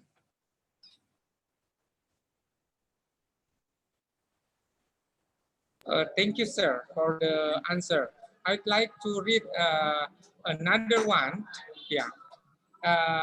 How the relation between India and Southeast Asia, since in India, it is easy to see the Muslim legacy with the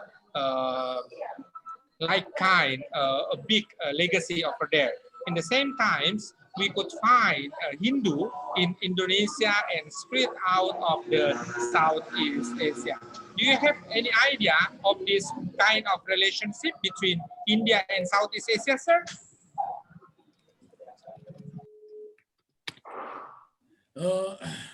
As I understand your question, I think definitely we have a very long history of relationship, and of course, the knowledge should not be anyway limited, or the what moral practices, the inspiring personalities, they cannot be restricted to some part of other. So it will be fair enough that people traveled from one part of the to another part, and we have a long history of knowledge traditions, exchange of knowledges, exchange of experiences.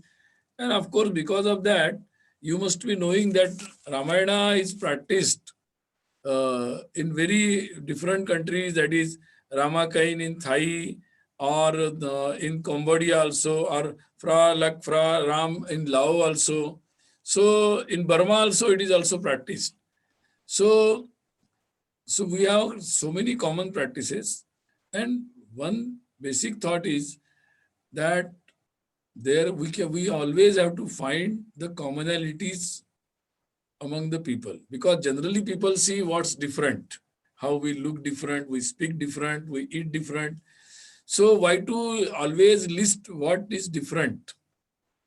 Respect the different, but always you have to find the common thread. When we find the common thread, then we, having the different expressions, we still can coexist. So actually, I think this is our story. All our South Asian countries, East Asian countries, and Bharat, we have the same story.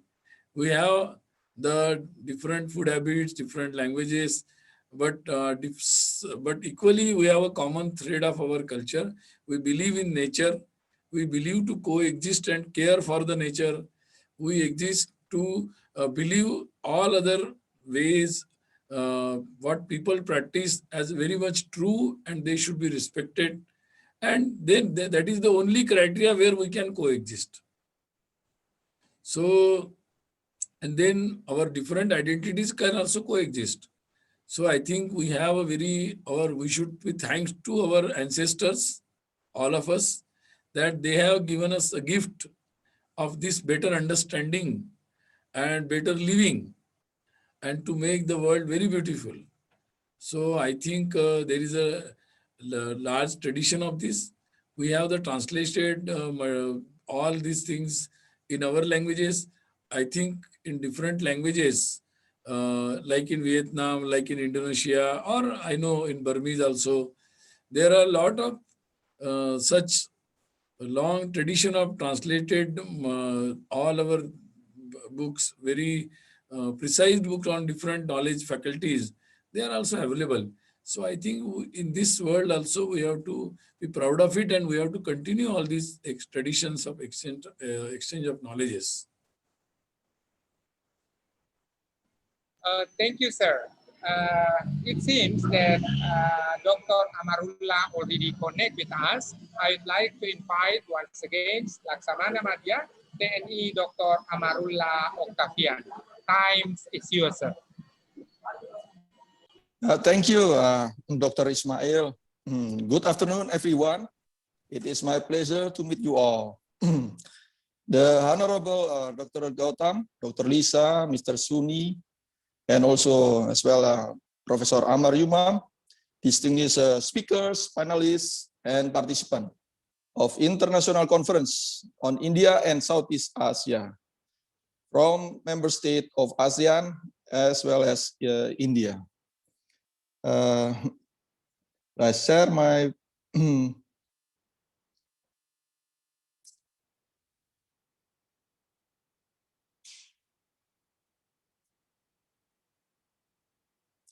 okay.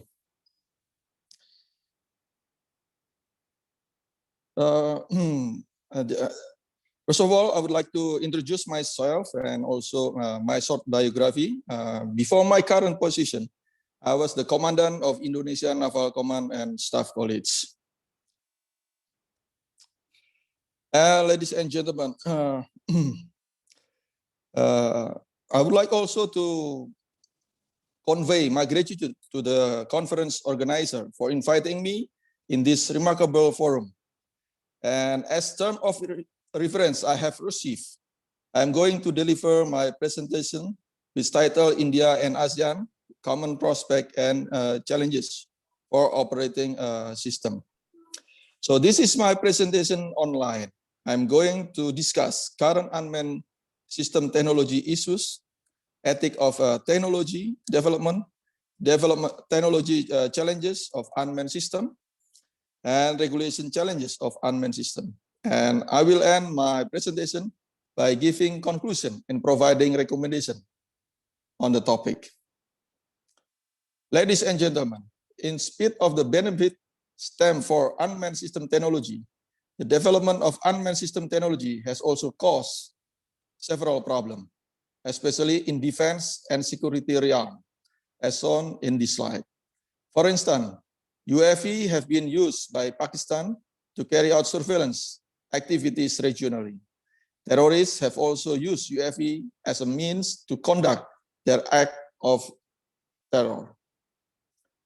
Other issues stem from the development of unmanned system technology that raise our attention is illegal unmanned underwater vessel operation. For instance, Chinese Sea Wing underwater glider have been found in several strategic locations within Vietnam and Indonesia waters. An unauthorized drone caused Changi Airport to shut its runway, which resulted in 37 delay flight and a diversion. A drone had also struck a light train in China and disrupt its activity. Against the presented issues on the previous slide, we can conclude that ethics on the use of unmanned system technology need to be in place in order to mitigate risk and threat that might endanger humans from the use of unmanned system technology. There are 5 key technologies of Industrial Revolution 4.0 that contribute to the further advancement of unmanned system technology, namely wearable technology, advanced robotic, 3D printing, Internet of Things, and artificial intelligence. Distinguished participants, many countries in the world has regulated the use of drone in the term of internal regulation, such as those applied by the United States and joint regulation in a region such as those applied by European countries. Indonesia has also enacted its national regulation for unmanned system technology, which only apply internally, but not at the regional level. The application of drone technology comprises but not limited to journalism and film, express delivery, thermal sensor for rescue mission, cargo transport, geographical mapping, and agriculture. Underwater vehicles are also instrumental in the advancement of Internet of Underwater Things, since they could be equipped with acoustic, magnetic, radiation, and mechanical microsensor to sense and obtain various critical underwater data. The value of unmanned aerial vehicle market is expected to increase exponentially over the next few years. This implies an increasing necessity to regulate unmanned system to ensure all unmanned system does not pose risk and or threat to national and regional security and interests. The critical technology element of unmanned system consists of artificial intelligence on its software, sensor, automatic control system, navigation system, material, electric motor, and energy storage.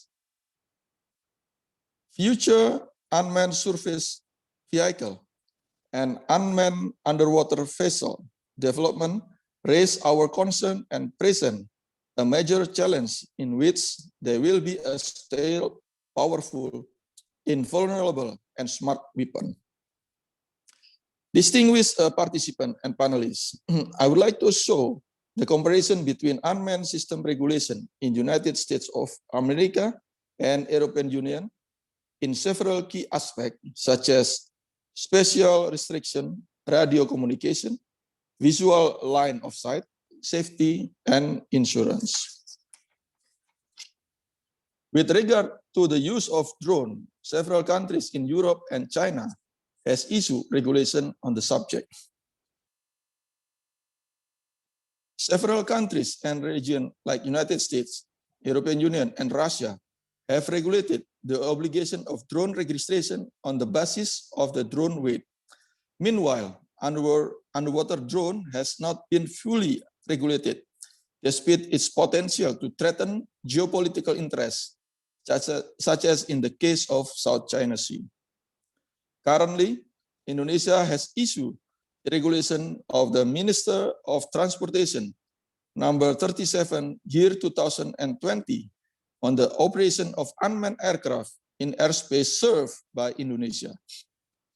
In general, this regulation provides an understanding of beyond visual line of sight,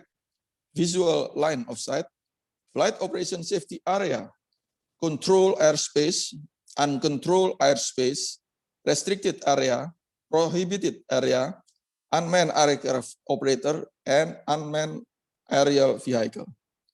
It also regulates the licensing for flying drone, including flight coordinates and flight plan determination. Ladies and gentlemen, to conclude my presentation, I would like to summarize that the use of autonomous technology system could raise several issues, which demand regulation to be in place in order to mitigate risk and threat that might endanger humans from its use. Unmanned system technology constantly grows in various complex forms that is closely related to other technology areas. So it has large development potential to meet various civilian and military needs. To address the challenges, several countries and regions have implemented regulation on the use of drone. Indonesia itself has issued its regulation, which only apply internally, not in the regional level yet. Before closing my presentation, I would like to present several recommendations on the topic. First, a guideline in implementing the concept of artificial intelligence as the basis for controlling the unmanned system technology should be made in India and ASEAN to prevent the potential development that might endanger mankind. Secondly, unmanned system technology has developed in a complex way in the civilian and military field, and its use brings various consequences at the national and regional level.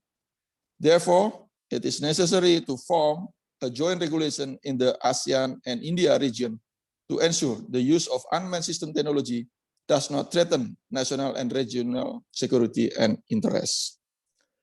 That's all my presentation, and I do hope this presentation could contribute to further constructive discussion on unmanned system technology policy and the region. Thank you for your attention. Thank you, the Rector of Republic of Indonesia Defense University already delivered of the keynote speaker. The next one, I would like to invite for valedictory remarks from Dr. Angel. Dr. Angel, time is yours. Yes, thank you, Dr. Ismail, Dr. Gautam, all honorable keynote speaker, and all participants today. I hope we are all in good condition, and it is happy to see you all. Dr. Ismail, should I present my presentation first, or just directly go to the valedictory remarks, Doctor? Okay, that's great. Okay, it is really a great pleasure for me to deliver the valedictory speech. Yes, actually, Sri Sunil and then Pak Rektor, thank you so much for delivering your very provocative and a very interesting and comprehensive opinion and to describe the India, Indonesia, and Southeast Asian countries, what we need to do in the current situation. And one thing that is very interesting that I note from Sri Sunil Ambikar that these Southeast Asian countries or South Asian countries, we have a lot of differences. And also with Indo-Pacific countries, we have so many differences, so many interests, and perhaps can be conflicting each other. But like you just mentioned, that we need to find out common things, the common interests between countries, and then we respect all the differences. And I think India and Indonesia, we have a very common motto, like uniting diversity, or we call it Indonesia Bhinneka Tunggal Ika, that we adopt from Sanskrit word, of course, and it is very, very useful in our country. And perhaps we can share this motto to the Indo-Pacific connectivity or in the world in the current day, so that we can live respectfully, beautifully with as many countries as we can reach.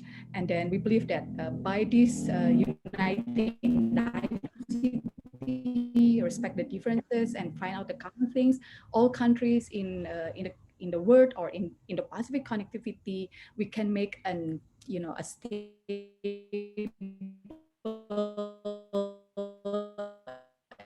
and peaceful international speech, Pak Rektor and speakers, and perhaps we can gain a lot of very important things from the speakers today. And thank you so much again. And I give it back to Dr. Ismail. Thank you.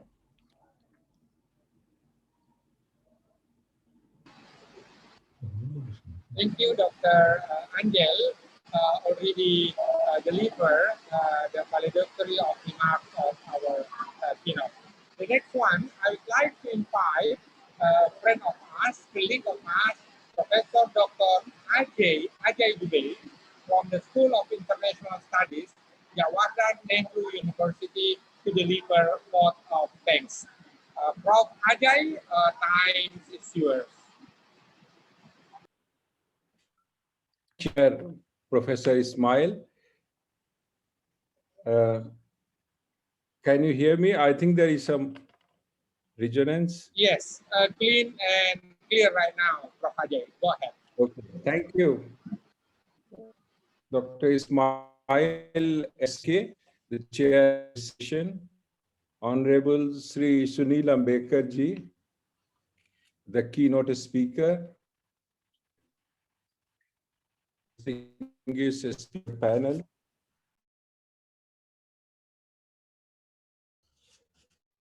All of Southeast Asia. I'm very pleased to be here. I vote of thanks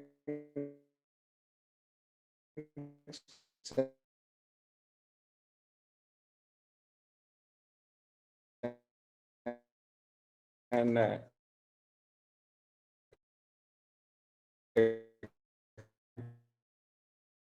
language.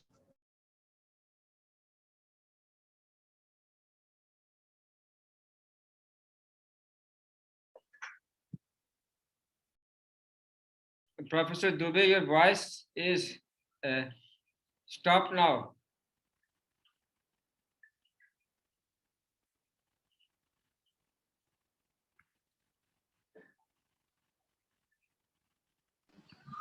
Prof. Ajay, are you still there? Somehow we could not listen any voice from you.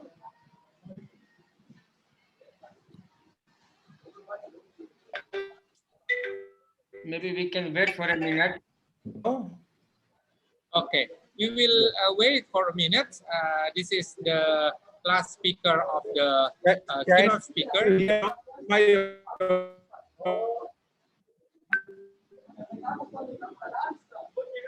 Dr. Vekke, Am I ask audible now? the host to mute everyone except Professor Dubey? Am I audible now? Am I? Dr. Vekke, could you ask the host? Now? Yeah, to switch.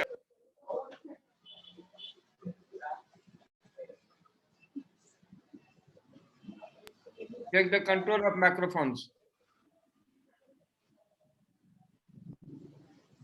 Yeah, it seems the connection in Prof. Ajay is not good enough.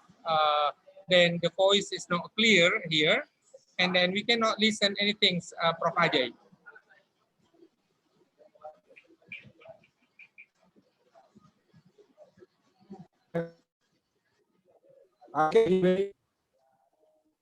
Yes. Voice is not audible? No, your voice, Prof. Ajay, could not listen right here.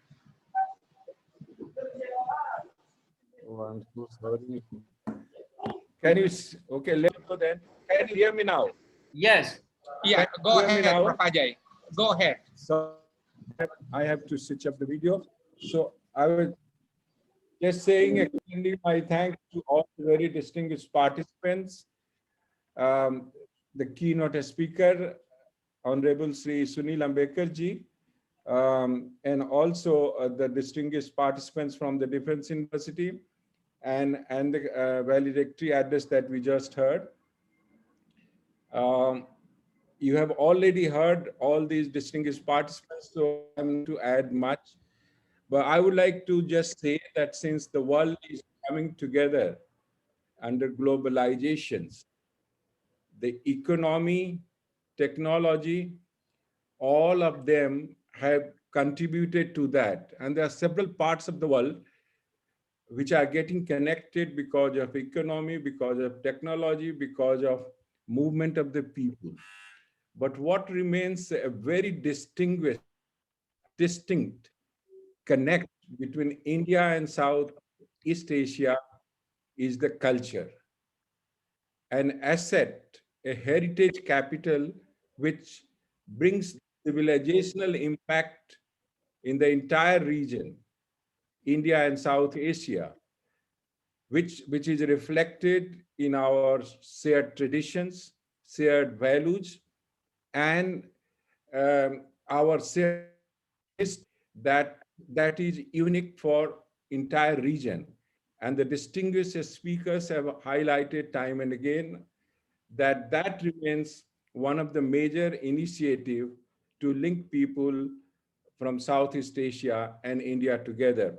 As Sunil ji pointed out, there had been lookist policy, activist policy. There has been several measures in healthcare, in tourism, in language, in entertainment, to catalyze our connect.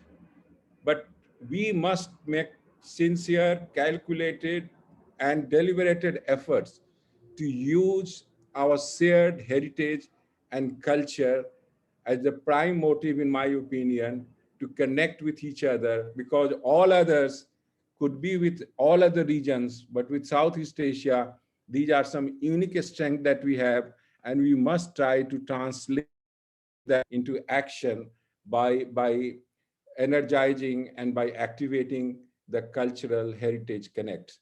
I won't take much time, but it's my pleasure again to, on behalf of all the organizers, to thank the keynote speaker, Sri Sunil Ambikar ji, the guest of honor of today, Dr. Amarullah Octaviana from the Defense University, the keynote speaker, Dr. Angel Damianty from Indonesia. We have also distinguished participants who are here, Professor Dr. Sida Sansari from Thailand. We have Dr. Sukarno, MSI, Head of General Education from Indonesia. We have Associate Professor Vida from Philippines, Professor Angas Surikatnato, who is again from Indonesia. We have Dr. Pashut Leshuka from Chiang Mai University, Thailand. Dr. Ismail S. Weke, who is chairing the session and who is the Chief Coordinator for Southeast Asia, and our own Dr. Gautam Jha, who is behind this initiative as well. To thank all of you from the core of our heart to come together, spend your time, and to deliberate how to connect with India and Southeast Asia in terms of different dimensions that were highlighted by the distinguished speaker. I would also like to thank and acknowledge the presence of Professor Girish Nath Jha, who is the former Indic and Sanskrit Studies, Dr. Devi Komlasari, who is Head of International Office of State Polytechnic Medan, Professor Honi M. Gogo, Chairperson, Public Administration Department, College of Public Affairs, Dr. Gerald Abegargo from University of Makataki, and several institutions that had come together to make it possible. And that's one of the rare exercises that still a number of institutions are participating together. It's just not a bilateral conference.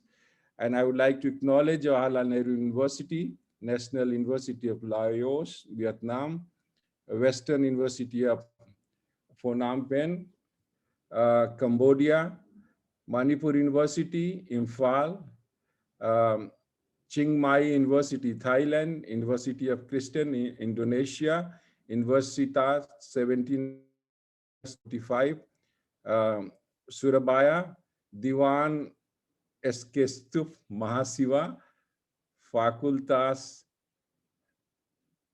that's Alauddin Makassar, Indonesia, Pengurus Nasional, Masika, ICMI, Mindanao State University, Philippines, and of course, in collaboration with the Indic Bell Society, New Delhi, India. I might have missed some of the name who contributed in organizing this conference and pronounce some of the name not so correctly, so I apologize for that.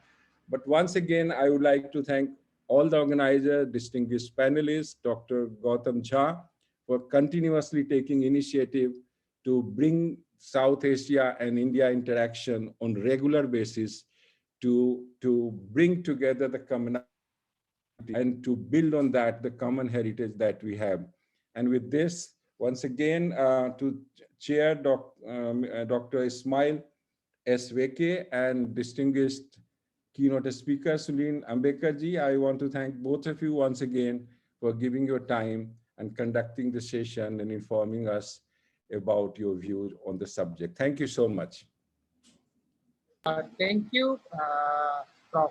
Ajay. And then we are going in short to eminent parallel session, invited speaker 2.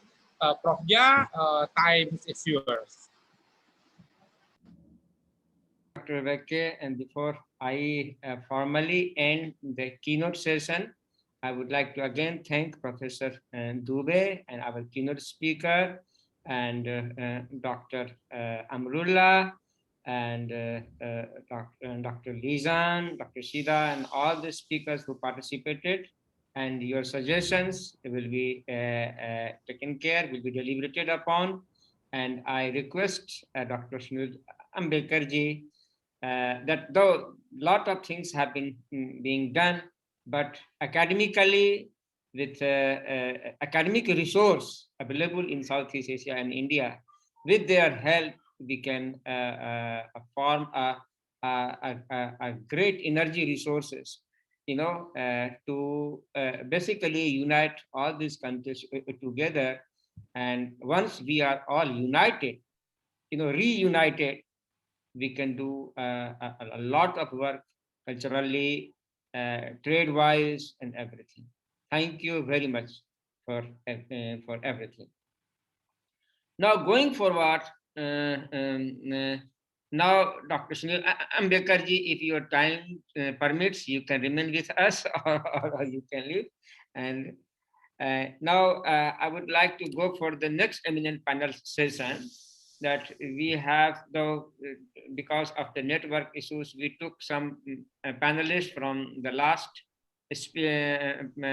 panel and then adjusted it.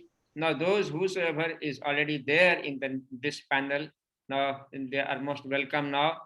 I would like to name the speakers, Professor Dr. Sebastian Sturges, the head of the International Relations Area for Observatory of International Trade, that is National University of Lausanne, that is Argentina. Buenos dias, Professor. And Dr. Pasut Lasuka, who is professor in Chiang Mai University. And JNU has collaborated with Chiang Mai University, and we have also running MOU with Chiang Mai University. And Professor Dr. Agus Sucristianto, that is professor from UNTAG Surabaya. We also have MOUs with UNTAG Surabaya, and we have been doing a lot of collaborative work. And then we have Associate Professor Dr. Angel Damianty, who just delivered valedictory speech in our keynote session. We have also collaborated with the University of Christian Jakarta, and she has been coordinator between JNU and UKI, and she is International Relations Program Coordinator for Faculty of Social and Political Sciences, University of Christian Indonesia. And we have also Dr. Lizan back in this panel, Dr. Lizan E. Perante Kalina. She is Dean of Graduate School of Public and Development Management of the Development Academy of the Philippines, that is DAP GSPDM. You have just spoken in catalog, and that was, I could, catch some of the words, which is very close to India. So maybe, when we sit together, we can talk about catalog, and about we Indians people need to know a lot about Philippines and other states of Southeast Asia. So now welcome in this panel. The first in this panel is here. I would like to invite anyone. Can maybe Dr. Angel, can you, or maybe the most experienced person in this panel is Dr. Lizan Perante. So let us start this panel with Dr. Lizan Perante, please. Thank you, Dr. Ja. Okay, I would love to present first. So I'd like to share my slide. And we've discussed so much on the prospect, issues, and challenges in India and Indonesia, and of course, Southeast Asia. And based on the discussion earlier, I recraft my my presentation on how are we going to go forward, no, in strengthening our India-Southeast Asia relations through an indigenous knowledge creation framework. So you mentioned about the language, no, the Tagalog, Filipino words I spoke earlier. So I guess we'll have more on that in the next coming conference and knowledge session. So let me begin with the premise that we have this ASEAN-India dialogue, and this dialogue is nothing if it does not foster closer understanding between the interlocutors. In fact, the word dialogue literally means an exchange of knowledge. So I am basing my presentation in this context that we have to strengthen and delve into the knowledge creation activities that we can do in this pandemic, especially that we are limited when it comes to interaction. And under the integrating ASEAN framework, the key factors that we are looking into are as follows: the role of democracy, the areas for cooperation and dialogue, and cooperating in human development. So it can be recalled that in the integration, we need to have a seamless connectivity wherein we can strengthen our culture as one ASEAN. And of course, another context is the COVID-19 global health pandemic, which has somewhat altered and transformed the practice and the theories of public administration and governance. So with that, some questions are as follows: what if COVID-19 starts to become normal? And really, it's becoming normal now. No, the lockdown has been extended here in the Philippines, and the number of cases really surged, no, up to 9,000 per day of positive COVID cases. And how will the future of public administration and governance be changed if we are in this kind of situation? And how are we going to innovate through sound policy decisions by incorporating the role of higher institutions like we in the academic side? So here, I am presenting another lens that we can use, which is the so-called foresight and futures thinking. So basically, it is the first 21st human ability or skill, fully and intensely used this year, no, when the threat of COVID-19 enveloped us in total uncertainty, insecurity, and anxiety, and depression as well. So this COVID-19 pandemic is not unknown, and it's not unforeseen. No, in fact, it has been predicted that we'll be experiencing this kind of global health pandemic. So it could be this pandemic and disasters could be black elephant, black swan, and black jelly. So we really need to have foresight and anticipatory governance mindset. But the question is, how are we going to cultivate this in public governance, in public policy and administration? So 3 things: developing our anticipatory governance mindset through knowledge creation and through imagination. And of course, leadership is very important. But above all, we should indigenize our frameworks, learning it from the experience wherein we have exogenous and indigenous concepts that if we mix them together, we encountered some problems. So it would be best that we have to indigenize our frameworks, taking off from the Western context. Here in this screen, you can see a leadership and governance, no, futures leadership and governance framework. It's a bid for a holistic approach to carving out our desired features. And there are 5 areas here, or rather 4 areas: features thinking, Hiraya foresight. Hiraya, I'll explain that later. What is that? And then knowledge co-creation, but the wrapping mechanism is frenetic leadership. No, the ability of a leader to see goodness in making decisions. So it's really towards the common good. And when we indigenize that, we have to take into consideration our own vision, our country's vision, our motto, and our values. So in the ASEAN context, we can contextualize this based on our ASEAN motto. So for that, we'll be able to develop our ASEAN framework in public policy and governance. So here, Hiraya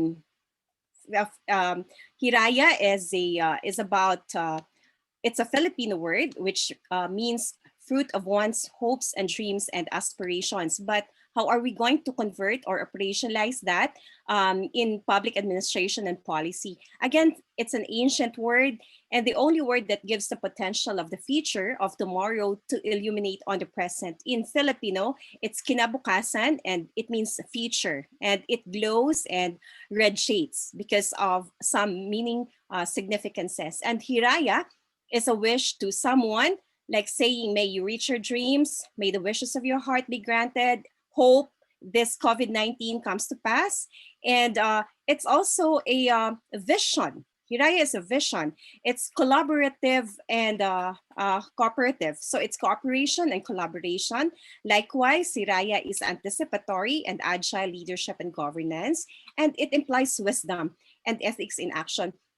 We in Asia, we are really into this cultural exchange of really promoting wisdom and ethics in our action. And likewise, Hiraya can be studied. The future can be studied, analyzed, and researched and planned. So we can institutionalize this and likewise systematize Hiraya through Hiraya foresight education, through research, and through training. So it's really a knowledge co-creation activity.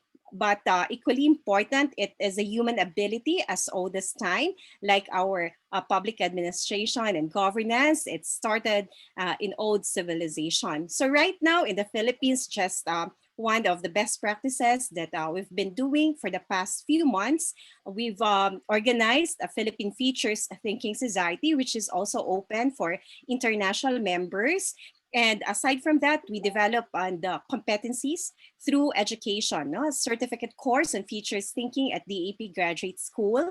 And we organize conferences and knowledge co-creation, just like what we are doing right now, to democratize futures thinking in the Philippines. So it's an international concern, and many academicians are into this. But of course, in the Philippines, it just came in last year when we were enveloped by the COVID-19 health pandemic. But of course, the Philippine government acknowledged this one and supporting this kind of initiative wherein it appropriated funds for research on SDGs and futures thinking. So together, we want to fill in the gaps between the two, policy making and foresight, because foresight is really a systematic and long-term in-depth study on the scientific, technical, economic, and environmental social processes. And we want to stay away from the so-called short-termism mindset in policymaking or incrementalism. Dr. Lijan, you can conclude in 2 minutes. Yeah, so I'm always done. So it's not really about predicting the future. Here is the future bridge that we can use and the advantages as well. But I want to move to the last part, that in Asia, many other countries in Asia and the Pacific, indigenous concepts abound that are rich in cultural and social contexts, which may harness to build up a futures thinking framework for the public sector. And really, it is only through going back to our indigenous roots that we find local wisdom in our own country and in general in ASEAN. So this is one of the ways forward that we can continue on the India and the Southeast Asia relations. Maraming salamat po. Back to you, Dr. Ja. Maraming salamat, Professor Lijan Perante Kalina. It was a great talk, a great presentation you presented today. And in fact, it's a great idea. We can have a consortia of the local wisdom available in India and Southeast Asian countries. See, Mindanao, Indonesia, Thailand, Cambodia, Malaysia, and Brunei, all these countries are, they are,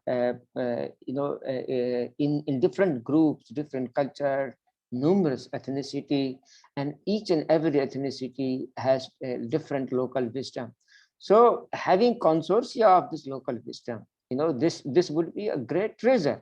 So maybe in coming future, we can collaborate with all these universities and scholars, and we can have a great bank of local wisdom, that how do you solve social issues, national issues, cultural issues, religious issues, and through this we can overcome the present issues that we all are facing. Thank you, Dr. Lizen Ferrante. Now going forward, we have next speaker in the line is Professor Sebastian Steger. He is head of the Department of International Relations, area for Observatory of International Trade. That is called RIOK. And he is right now in the National University of Luzon, Argentina. He has presented several papers, and I'm really very sorry we do not have much time to elaborate his CV, but most important is that he is with us. Dr. Sebastian Steger, buenos días, and por favor, señor. Okay, good afternoon. Good afternoon, Dr. Gautam. Namaste. Selamat sore for all the Indonesian people here. My special gratitude to Pak Ismail for the invitation, and also my thanks for all the speakers around in this day. I really celebrate this kind of international events, particularly this conference, because we know already that India and Southeast Asia, they have deeply roots, deeply historical, cultural, economic links, from many centuries.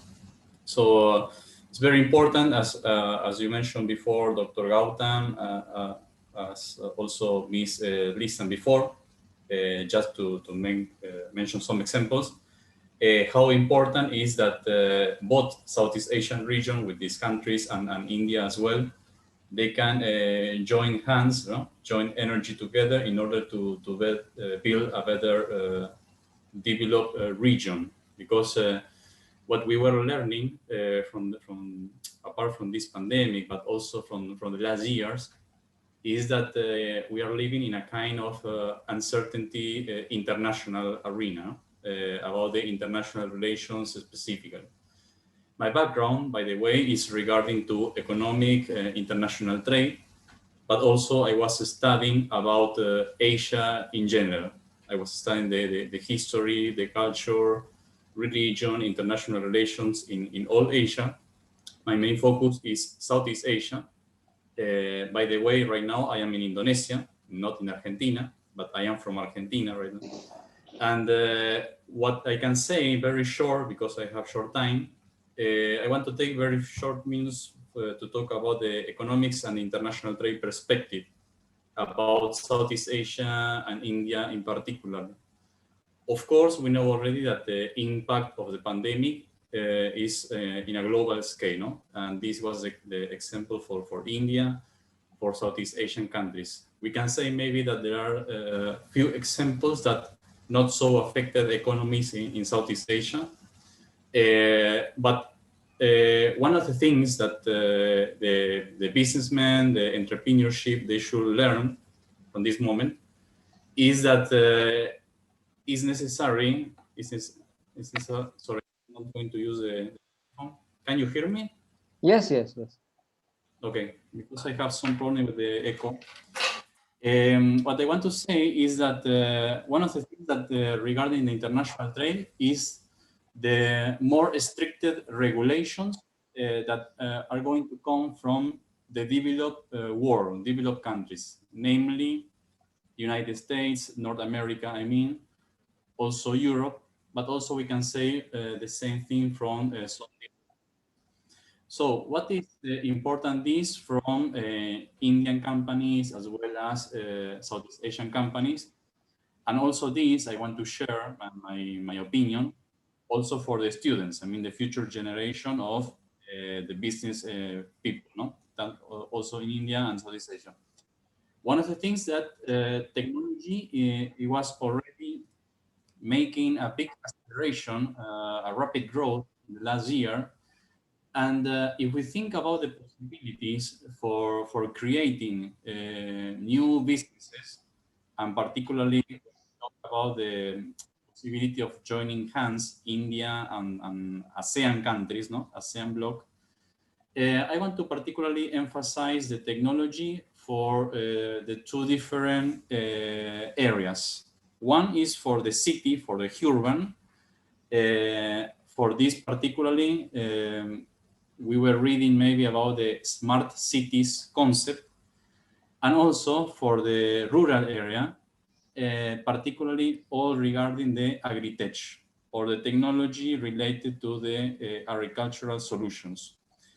And this, I want also to bring the idea of Mr. Sunil, he was speaking before, about the healthy foods. This is one of the things that we were learning also that is going to be more important than ever, not only because of the consequences of the pandemic, but also because in the future, we are going to a really problematic problem that we are going to have a growing population, not only in the ASEAN region, not only with India, but also in the African continent. These are going to be the three most important continents, sub-region, and country that we must focus in order to address our business strategies or export ideas. So because of this, regarding the food, some countries, they are net importers. In other words, they need to import more than local produce or satisfies by themselves. But at the same time, they are going to be also restricted about the regulations, restricted about certification, the international standards. Because of this, I mean the community in India and also the ASEAN, and remember that ASEAN and India, they have free trade agreement. They have some also kind of agreements for products, for services, for investment, that they must address how to reach this new normality, or in order to get a better normal era, what are the challenges? The challenges is going to be, as I said before, all regarding standard certifications and regulations. But the potentiality is that you have already common grounds. And this is, again, one of the things that I want to emphasize because many speakers before me, they were also sharing the opinion about the commonalities or the common grounds, that because of this, you can work together in order to develop new solutions, new products, new businesses, new services, in order to affront this new era. So this is like the most business perspective. Now I want to share something about the academic perspective. Yes. Dr. Sebastian, now you can conclude in 2 minutes, please. Thank you. Yeah. And just to finish, is that the academic perspective, both in India and ASEAN, you have already the human resources, you have the capital and the young population, the most important thing, in order to work together and to develop joint research regarding about these particular things, no? About the healthy food, the most important, and also the technology. Of course, there are many priorities, but because of the short time, and I can see strategically for the near future, these are the common things that for business, for academics, India and Southeast Asia can work together. Healthy food, technology. Thank you. Thank you, Dr. Sebastian. It was a great views, great speech that you placed in this panel. I think you have rightly pointed out that you see cultural commonality, cultural similarities, in fact, gives the foundation for the negotiation. And that negotiation is not necessarily for the business. That negotiation, that base, cultural base, also gives the foundation for the trust. Why? Because you know that you try to get pre-notion about how this person would behave, because he or she is from the same background, same civilizational background. See, just a week before, I was having word with Professor Sida Sansuri, and after few exchanges, few words, she invited us to come to Thailand and stay in her house. So you see, that is not a very simple thing. These things you generally do not find in the Western ethos. These things you find in this region, where people immediately melt with your politeness, with your behavior, and with your cultural background. This is really important that we should fight for. Thank you, Dr. Sebastian. Now, in the line of the STEAM panel, we have Dr. Angel, who was I forcefully brought her in the keynote session as a valedictory speaker. But now I have asked that you have to speak as a panelist as well, that I do not want to miss you. So I welcome Associate Professor Dr. Angel Damianty. Damianty is again a pure Sanskrit name. Angel is, of course, it is Western. And she is in the International Relations Program, Faculty of Social and Political Sciences, University of Christian Indonesia, Jakarta. We have shared 2 panels in the past, and she is simply excellent. Thank you, Dr. Angel Damianty. Please.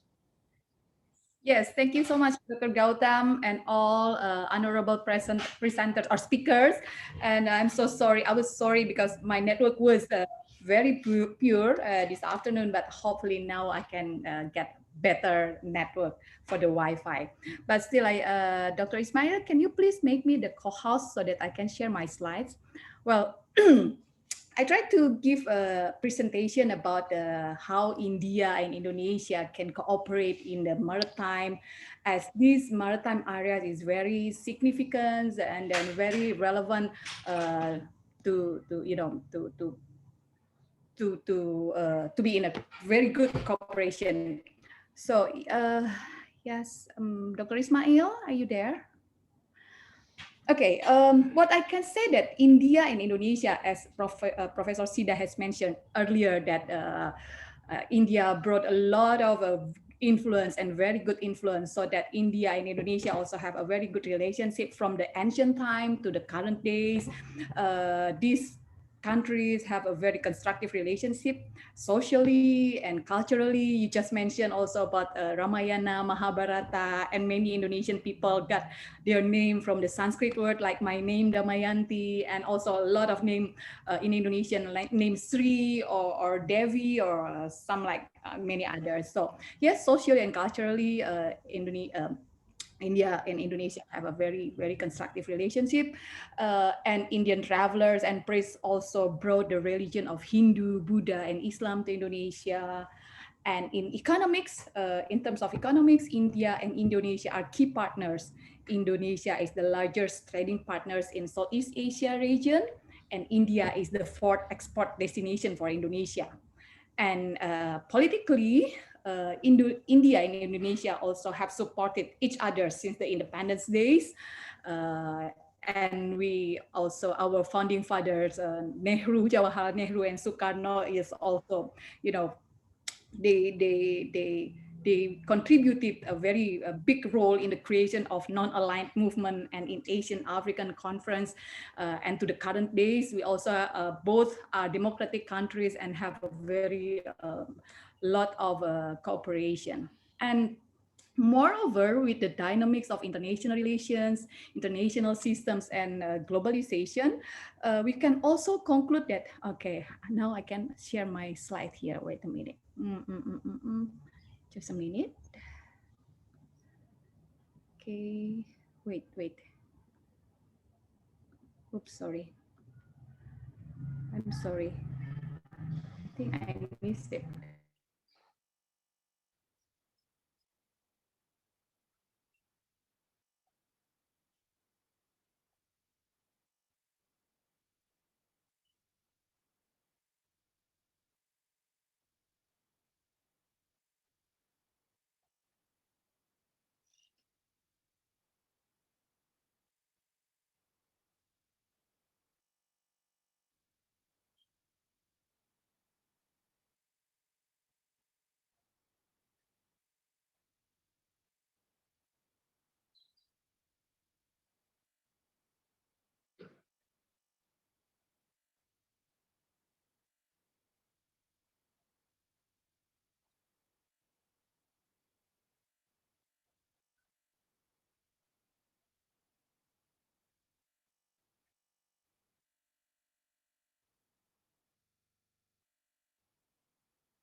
Yeah, Dr. Angel, we cannot hear you.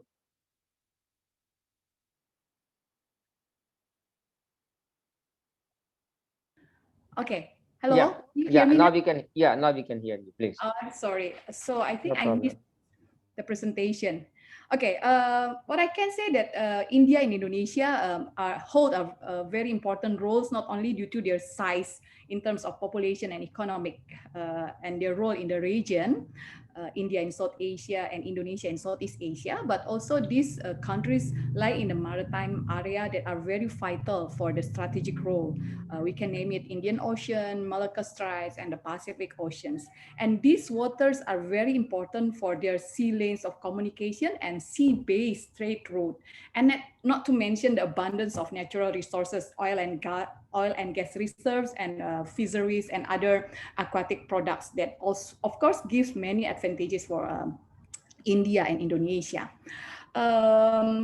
However, there are, vulnerabilities in these maritime areas due to the strategic role and the natural resources posed by both state and non-state actors.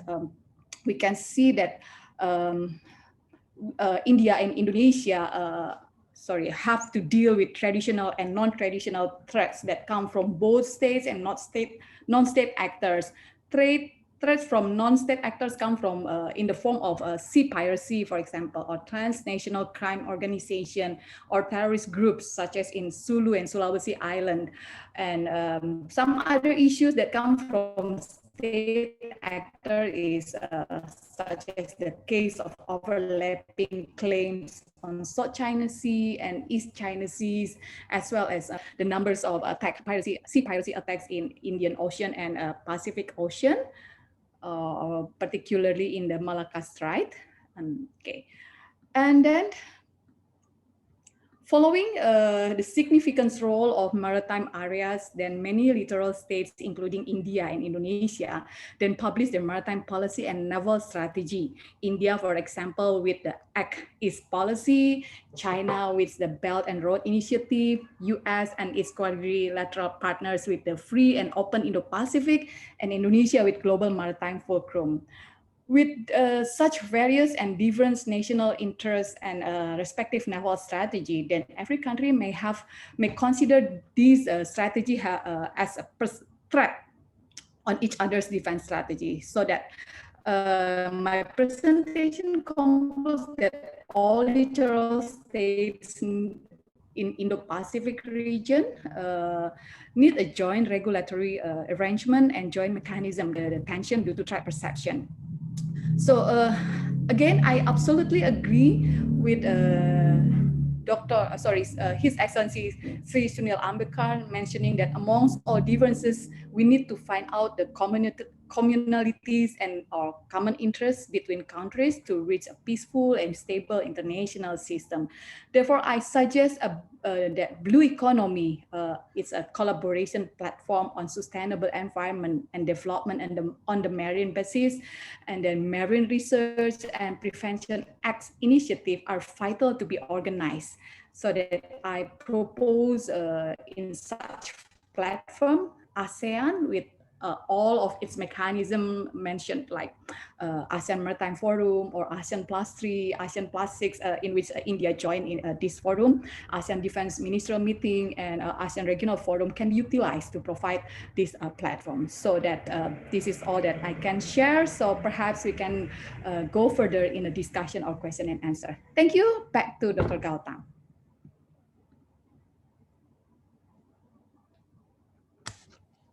Thank you, Dr. Angel. It was a great presentation. You have basically touched the course of some of the important issues. And I really love the word you used, that Indonesia is fourth. India is the fourth export destination of Indonesia. But India also wants Indonesia to be one of the export destination in coming future. Though we have a very cordial relationship, but we still have a lot of trade deficit between the two countries. So I want in the coming future. That bridge, that gap has to be bridged. And that you have rightly pointed out the threat perception. You see, if you see Southeast Asian countries and India, among ourselves, we never have had any big conflict in ourselves. That is the one of the most important commonality that we can echo this. So that is one of the most important aspects. So this gives an opportunity for us to forge our relationship in a better way. And you have already said that since ASEAN or Southeast Asian countries is the fulcrum of Indo-Pacific region, and India and Indonesia both lies, at the two poles of South Asia and Southeast Asia. India, is India's ancient name is Bharat, and this is Bharat. The direction is the west, and Indonesia is in complete eastern countries. So this is one of the most important countries, and we both of us have to play a larger role among Southeast Asian countries, among smaller countries in terms of geography. So that is very some of the very important points that you have escalated in this conference. The rest we discuss in the later period in Q and answer. Now I invite Professor Dr. Agus Sucristianto. Professor Dr. Agus is professor from Untag, Surabaya, and let me read out his small bio sketch that he has done PhD in political science from Gajah Mada University. Gajah Mada is very famous in Indian mythology, and we very much know the role of Gajah Mada in the peacemaking process in Southeast Asian countries. He completed his PhD in 1999, and since then he has been engaged in teaching at Universitas 17 Agustus 1945 Surabaya, that is Untag, Surabaya, Indonesia, and he has led the university at different capacities such as senior lecturer of bachelor, master, and doctoral program. He has been vice director of the postgraduate study and vice president at Untag, Surabaya. And apart from contributing in numerous journals and media, he has authored books related to international relations and political science. And Professor Agus has been also one of the most important source for me, to get all the present information what is happening in Indonesia through some WhatsApp group. And he has been updating. He has also been so liberal in sharing the latest journals of Indonesia on the WhatsApp group. And for this conference, he has been one of the most instrumental person. So now I welcome Dr. Agus, Professor Dr. Agus in this panel. Sir, time is yours. Thank you, Professor Gautam Komarja. Good afternoon, everybody. The international conference, my paper is India, Southeast Asia, Common Prospects and Challenges of COVID-19. We have a problem with the South Asia, ASEAN, because among the member of ASEAN has different politics in democracy, different economics, maybe same culture, yeah. So we're going to prepare a presentation of I will explain India and South Asia, India and Indonesia, India and Indonesia early COVID, until Indonesia challenges of COVID-19 and prospect after COVID-19. And the end of my paper is conclusion.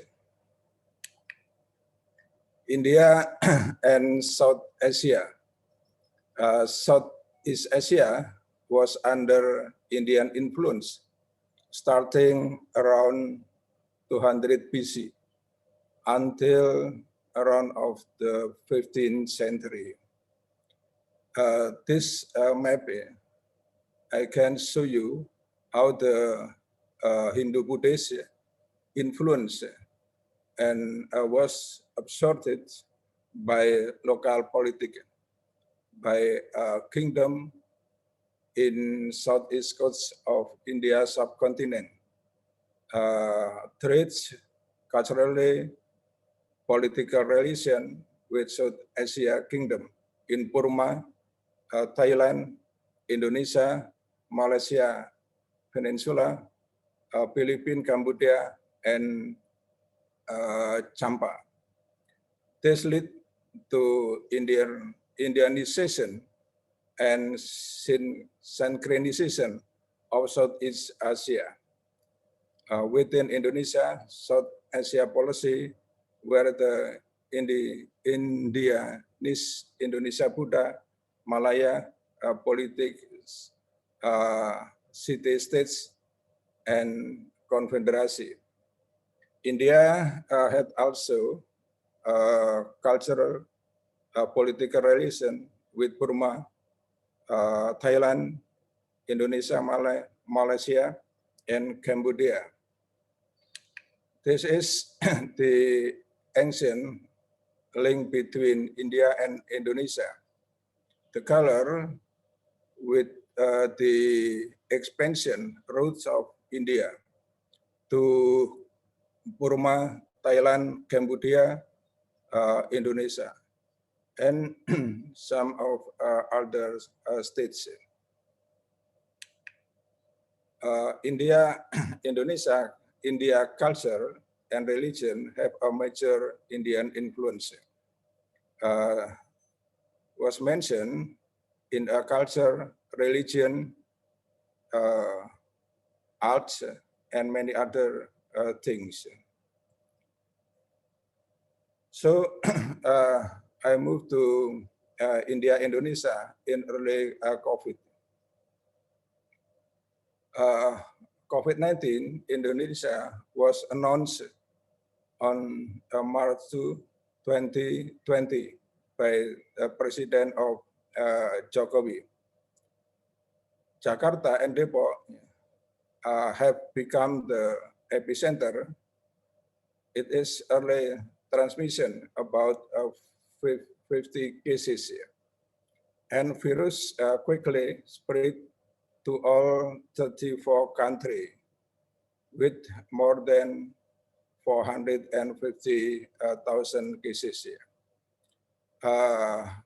On May 19, the first milestone of 10,000 PRC tests per day was reached. Comparing the India, the first case of COVID-19 in India transmitted by originated from China on January 30. January 30. On January, Indonesia in March. Now, in India, per day cases peak in mid over 90,000 cases. And this is India and Indonesia like COVID-19.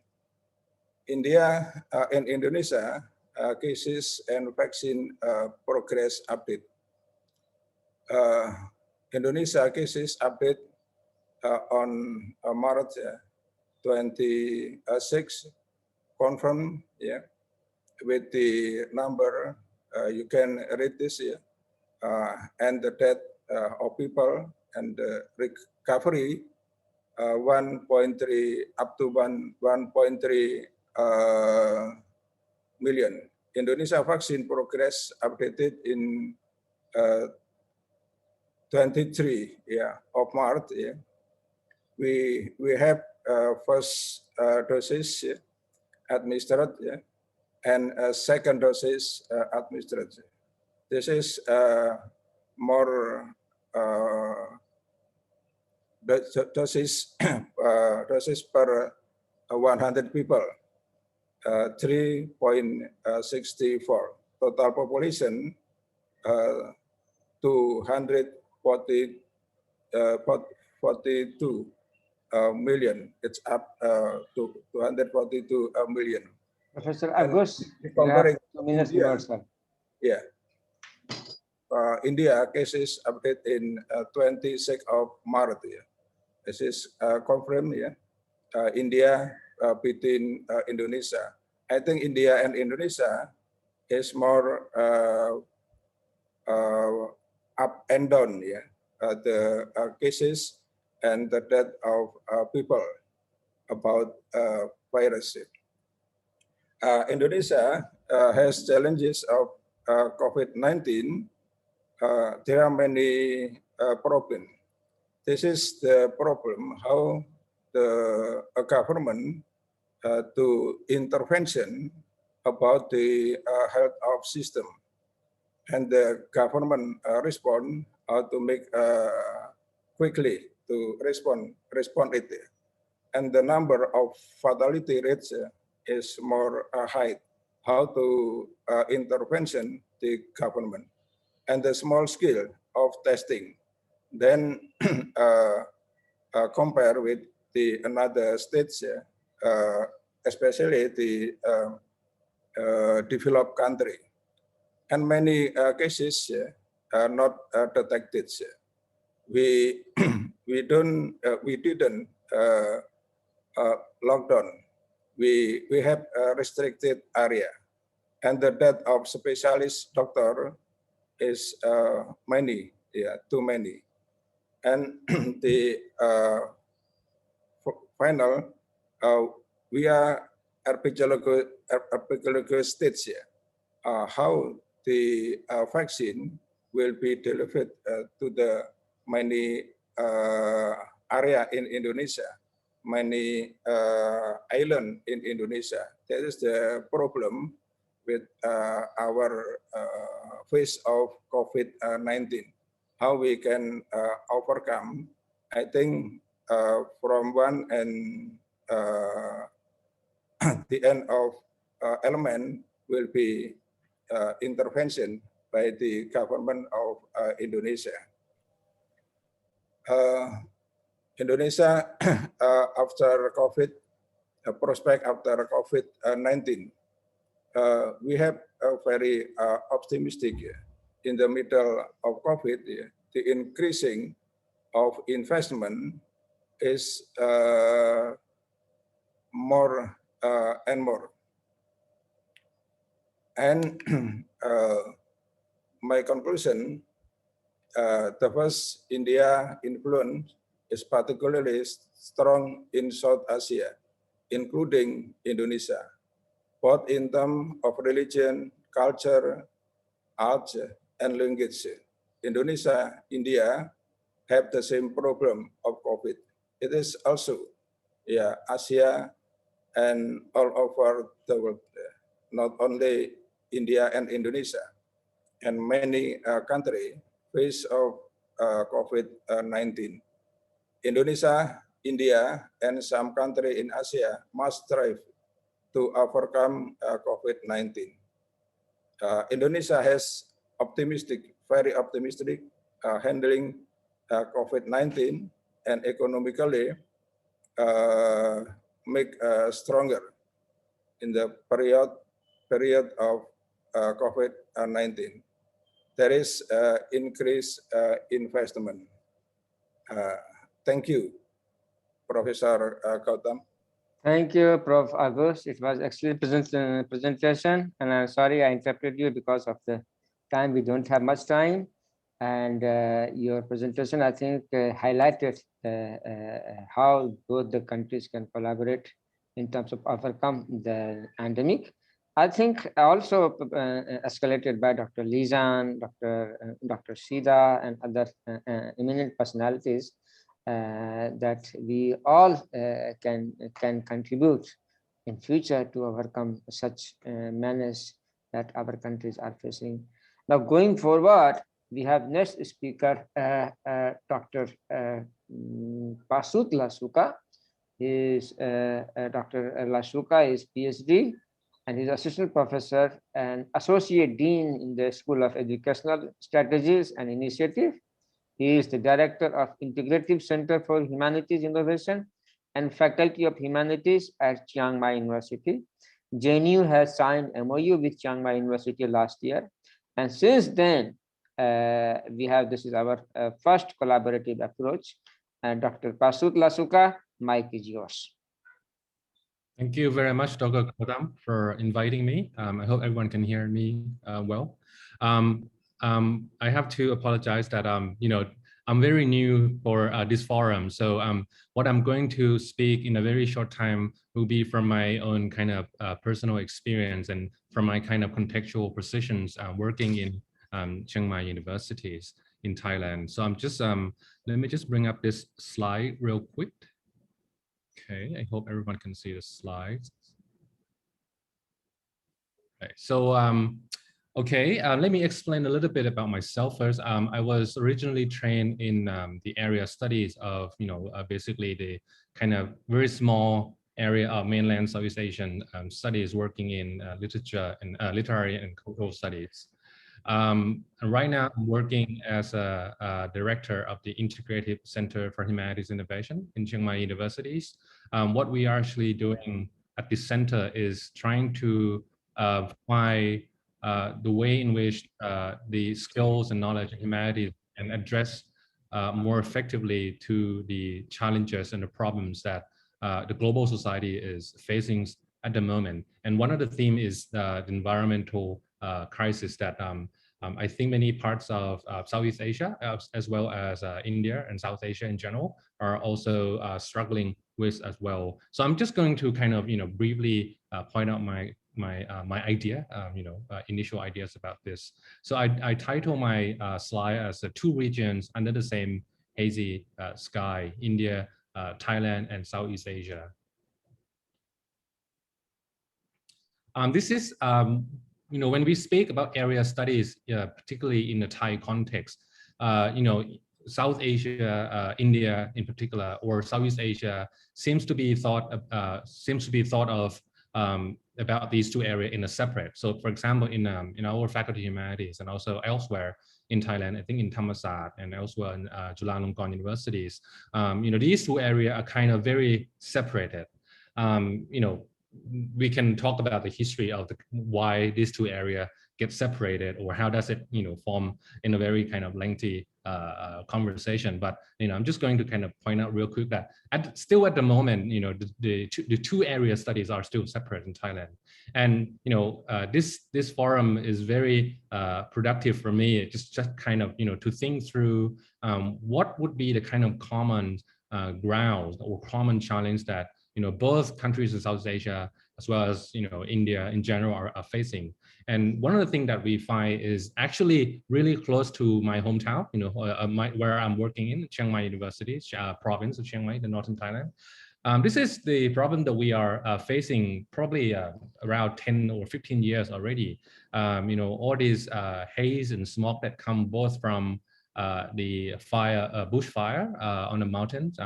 Most part of northern Thailand are situated in between the lines of the mountains that, geographically speaking, ranging from southern China and also Himalayas, partly from Himalayan kind of strait. But in the recent years, this problem is getting worse. And this is the what the kind of graphic that most of the Thai people in general, I guess, if you are on the social media, you will probably see this a lot during this these seasons of bushfires, all this radar satellites image of the hotspots. And these two pictures I took it from on the right hand side. It's just recently on March 7th. You can see the hotspot being detected in most part of northern Thailand, also in Myanmar and elsewhere as well, not just sorry, Dr. Okay, and that's the left one is from last year. But to think about this problem from the very local perspective would be very ineffective, because if you look at all these technological kind of information systems, you can see the complexities of these kind of environmental problems that actually, even though some of the sources of the bushfire of the haze come from the bushfire in the local level, but actually the effects itself can also contribute dangerously to other parts of Asia as well, especially in the northern part, or both northwest and northeast of India, and also sometimes it kind of invaded throughout mainland Southeast Asia, Thailand, Laos, Myanmar, and also Cambodia as well. And I know that in Malaysia and Indonesia and Singapore, there are other kind of periods that these problems kind of occur as well. And in the north part of Thailand, it has become very often that we face this problem during this March and April month of the year. So if you think about coming to Thailand in March and April in the future after COVID crisis finish, think about you might want to be careful about coming in March. So as you can see from the satellite image, the flows and everything of the smokes and haze, kind of connected throughout the regions. So this kind of, brings up the kind of this multidisciplinary approach that this problem cannot be solved just from people from working in just one or two disciplines, but it involves a lot of people from other disciplines, political science, anthropology, sociology, philosophy and ethics, narrative, media studies, especially the media itself in the public area, science, agriculture, geography, and others. And what we see is the limitation of nationalistic methodologies that comes in a very kind of has this very limited kind of effects in trying to solve this or lessen this problem or answering this problem. So my idea is just to that if we think about what would be the kind of common ground of the this area, that if we want to build this connected area between India and Southeast Asia, we might be able to kind of redefine the terminology of area studies by looking at the air environment as a new area of for India and Southeast Asia in general, and that we might be able to contribute theoretically or empirically on the situations that these regions of the world is facing. Okay, I think that's it for my presentation. Thank you very much. Thank you, Dr. Pashu, for excellent presentation. I think this is one of the most important aspects that you have highlighted. And you have also highlighted the prospects of all the countries to coming together and to solve this. So, for example, in fact, I have myself witnessed through the airplane, and I have seen the haze from Indonesia is overpowering the entire half of the region of Malaysia and Thailand. And sometimes it is going, bilateral side from this side to other side. So that is really a very important issue. We also have forest fire sometimes in India also. So with all these countries, for example, I'm giving you one example. Suppose there is a forest fire in the western side of maybe of Sumatra, and and the countries adjacent to it, the Malaysia, Thailand, and Cambodia, and other countries are directly impacted. So in that case, all these countries can immediately fly their airplane with water resources, and within a very short span of time, we can solve this issue. But all these countries need to come together and have a common bank in terms of like water bank, in terms of rehabilitation bank, in terms of disaster management bank, that if something is happening in Laos, Cambodia, or maybe some part of Sulawesi in Indonesia, or maybe Makassar, or sorry, and maybe Bengkulu or Aceh in the westernmost part of Indonesia, or maybe Mindanao, Philippines, anywhere. So all these disaster management team will immediately go there, like a common security, and that common security can resolve the issues that is artificial or man-made, artificial or natural, whatever challenges. So thank you, Dr. Pasut. It was really great. It has been a pleasure to have you in the panel. Now, Dr. Vekke is directly looking at me to conclude this session, because he has to. We have several parallel sessions waiting for. Now, I, with this great gratitude to all the speakers, eminent panel, I will deliberate that we don't have much time, and we don't have time at all for the question and answer session. So I have asked the audience to directly address the panelists, speakers, their questions, and they can directly deal with. So now, Dr. Vekke, kindly take over the entire session. Thank you. Thank you, Dr. Jia. Thank you, every colleague from every corner of Southeast Asia. We have friends from Chiang Mai, we have from Indonesia, another one from Philippines. So thank you, everyone. Again, we are proceeding to the parallel one. The Zoom link already on your hand. So see you on the parallel. Thank you, and enjoy the parallel one.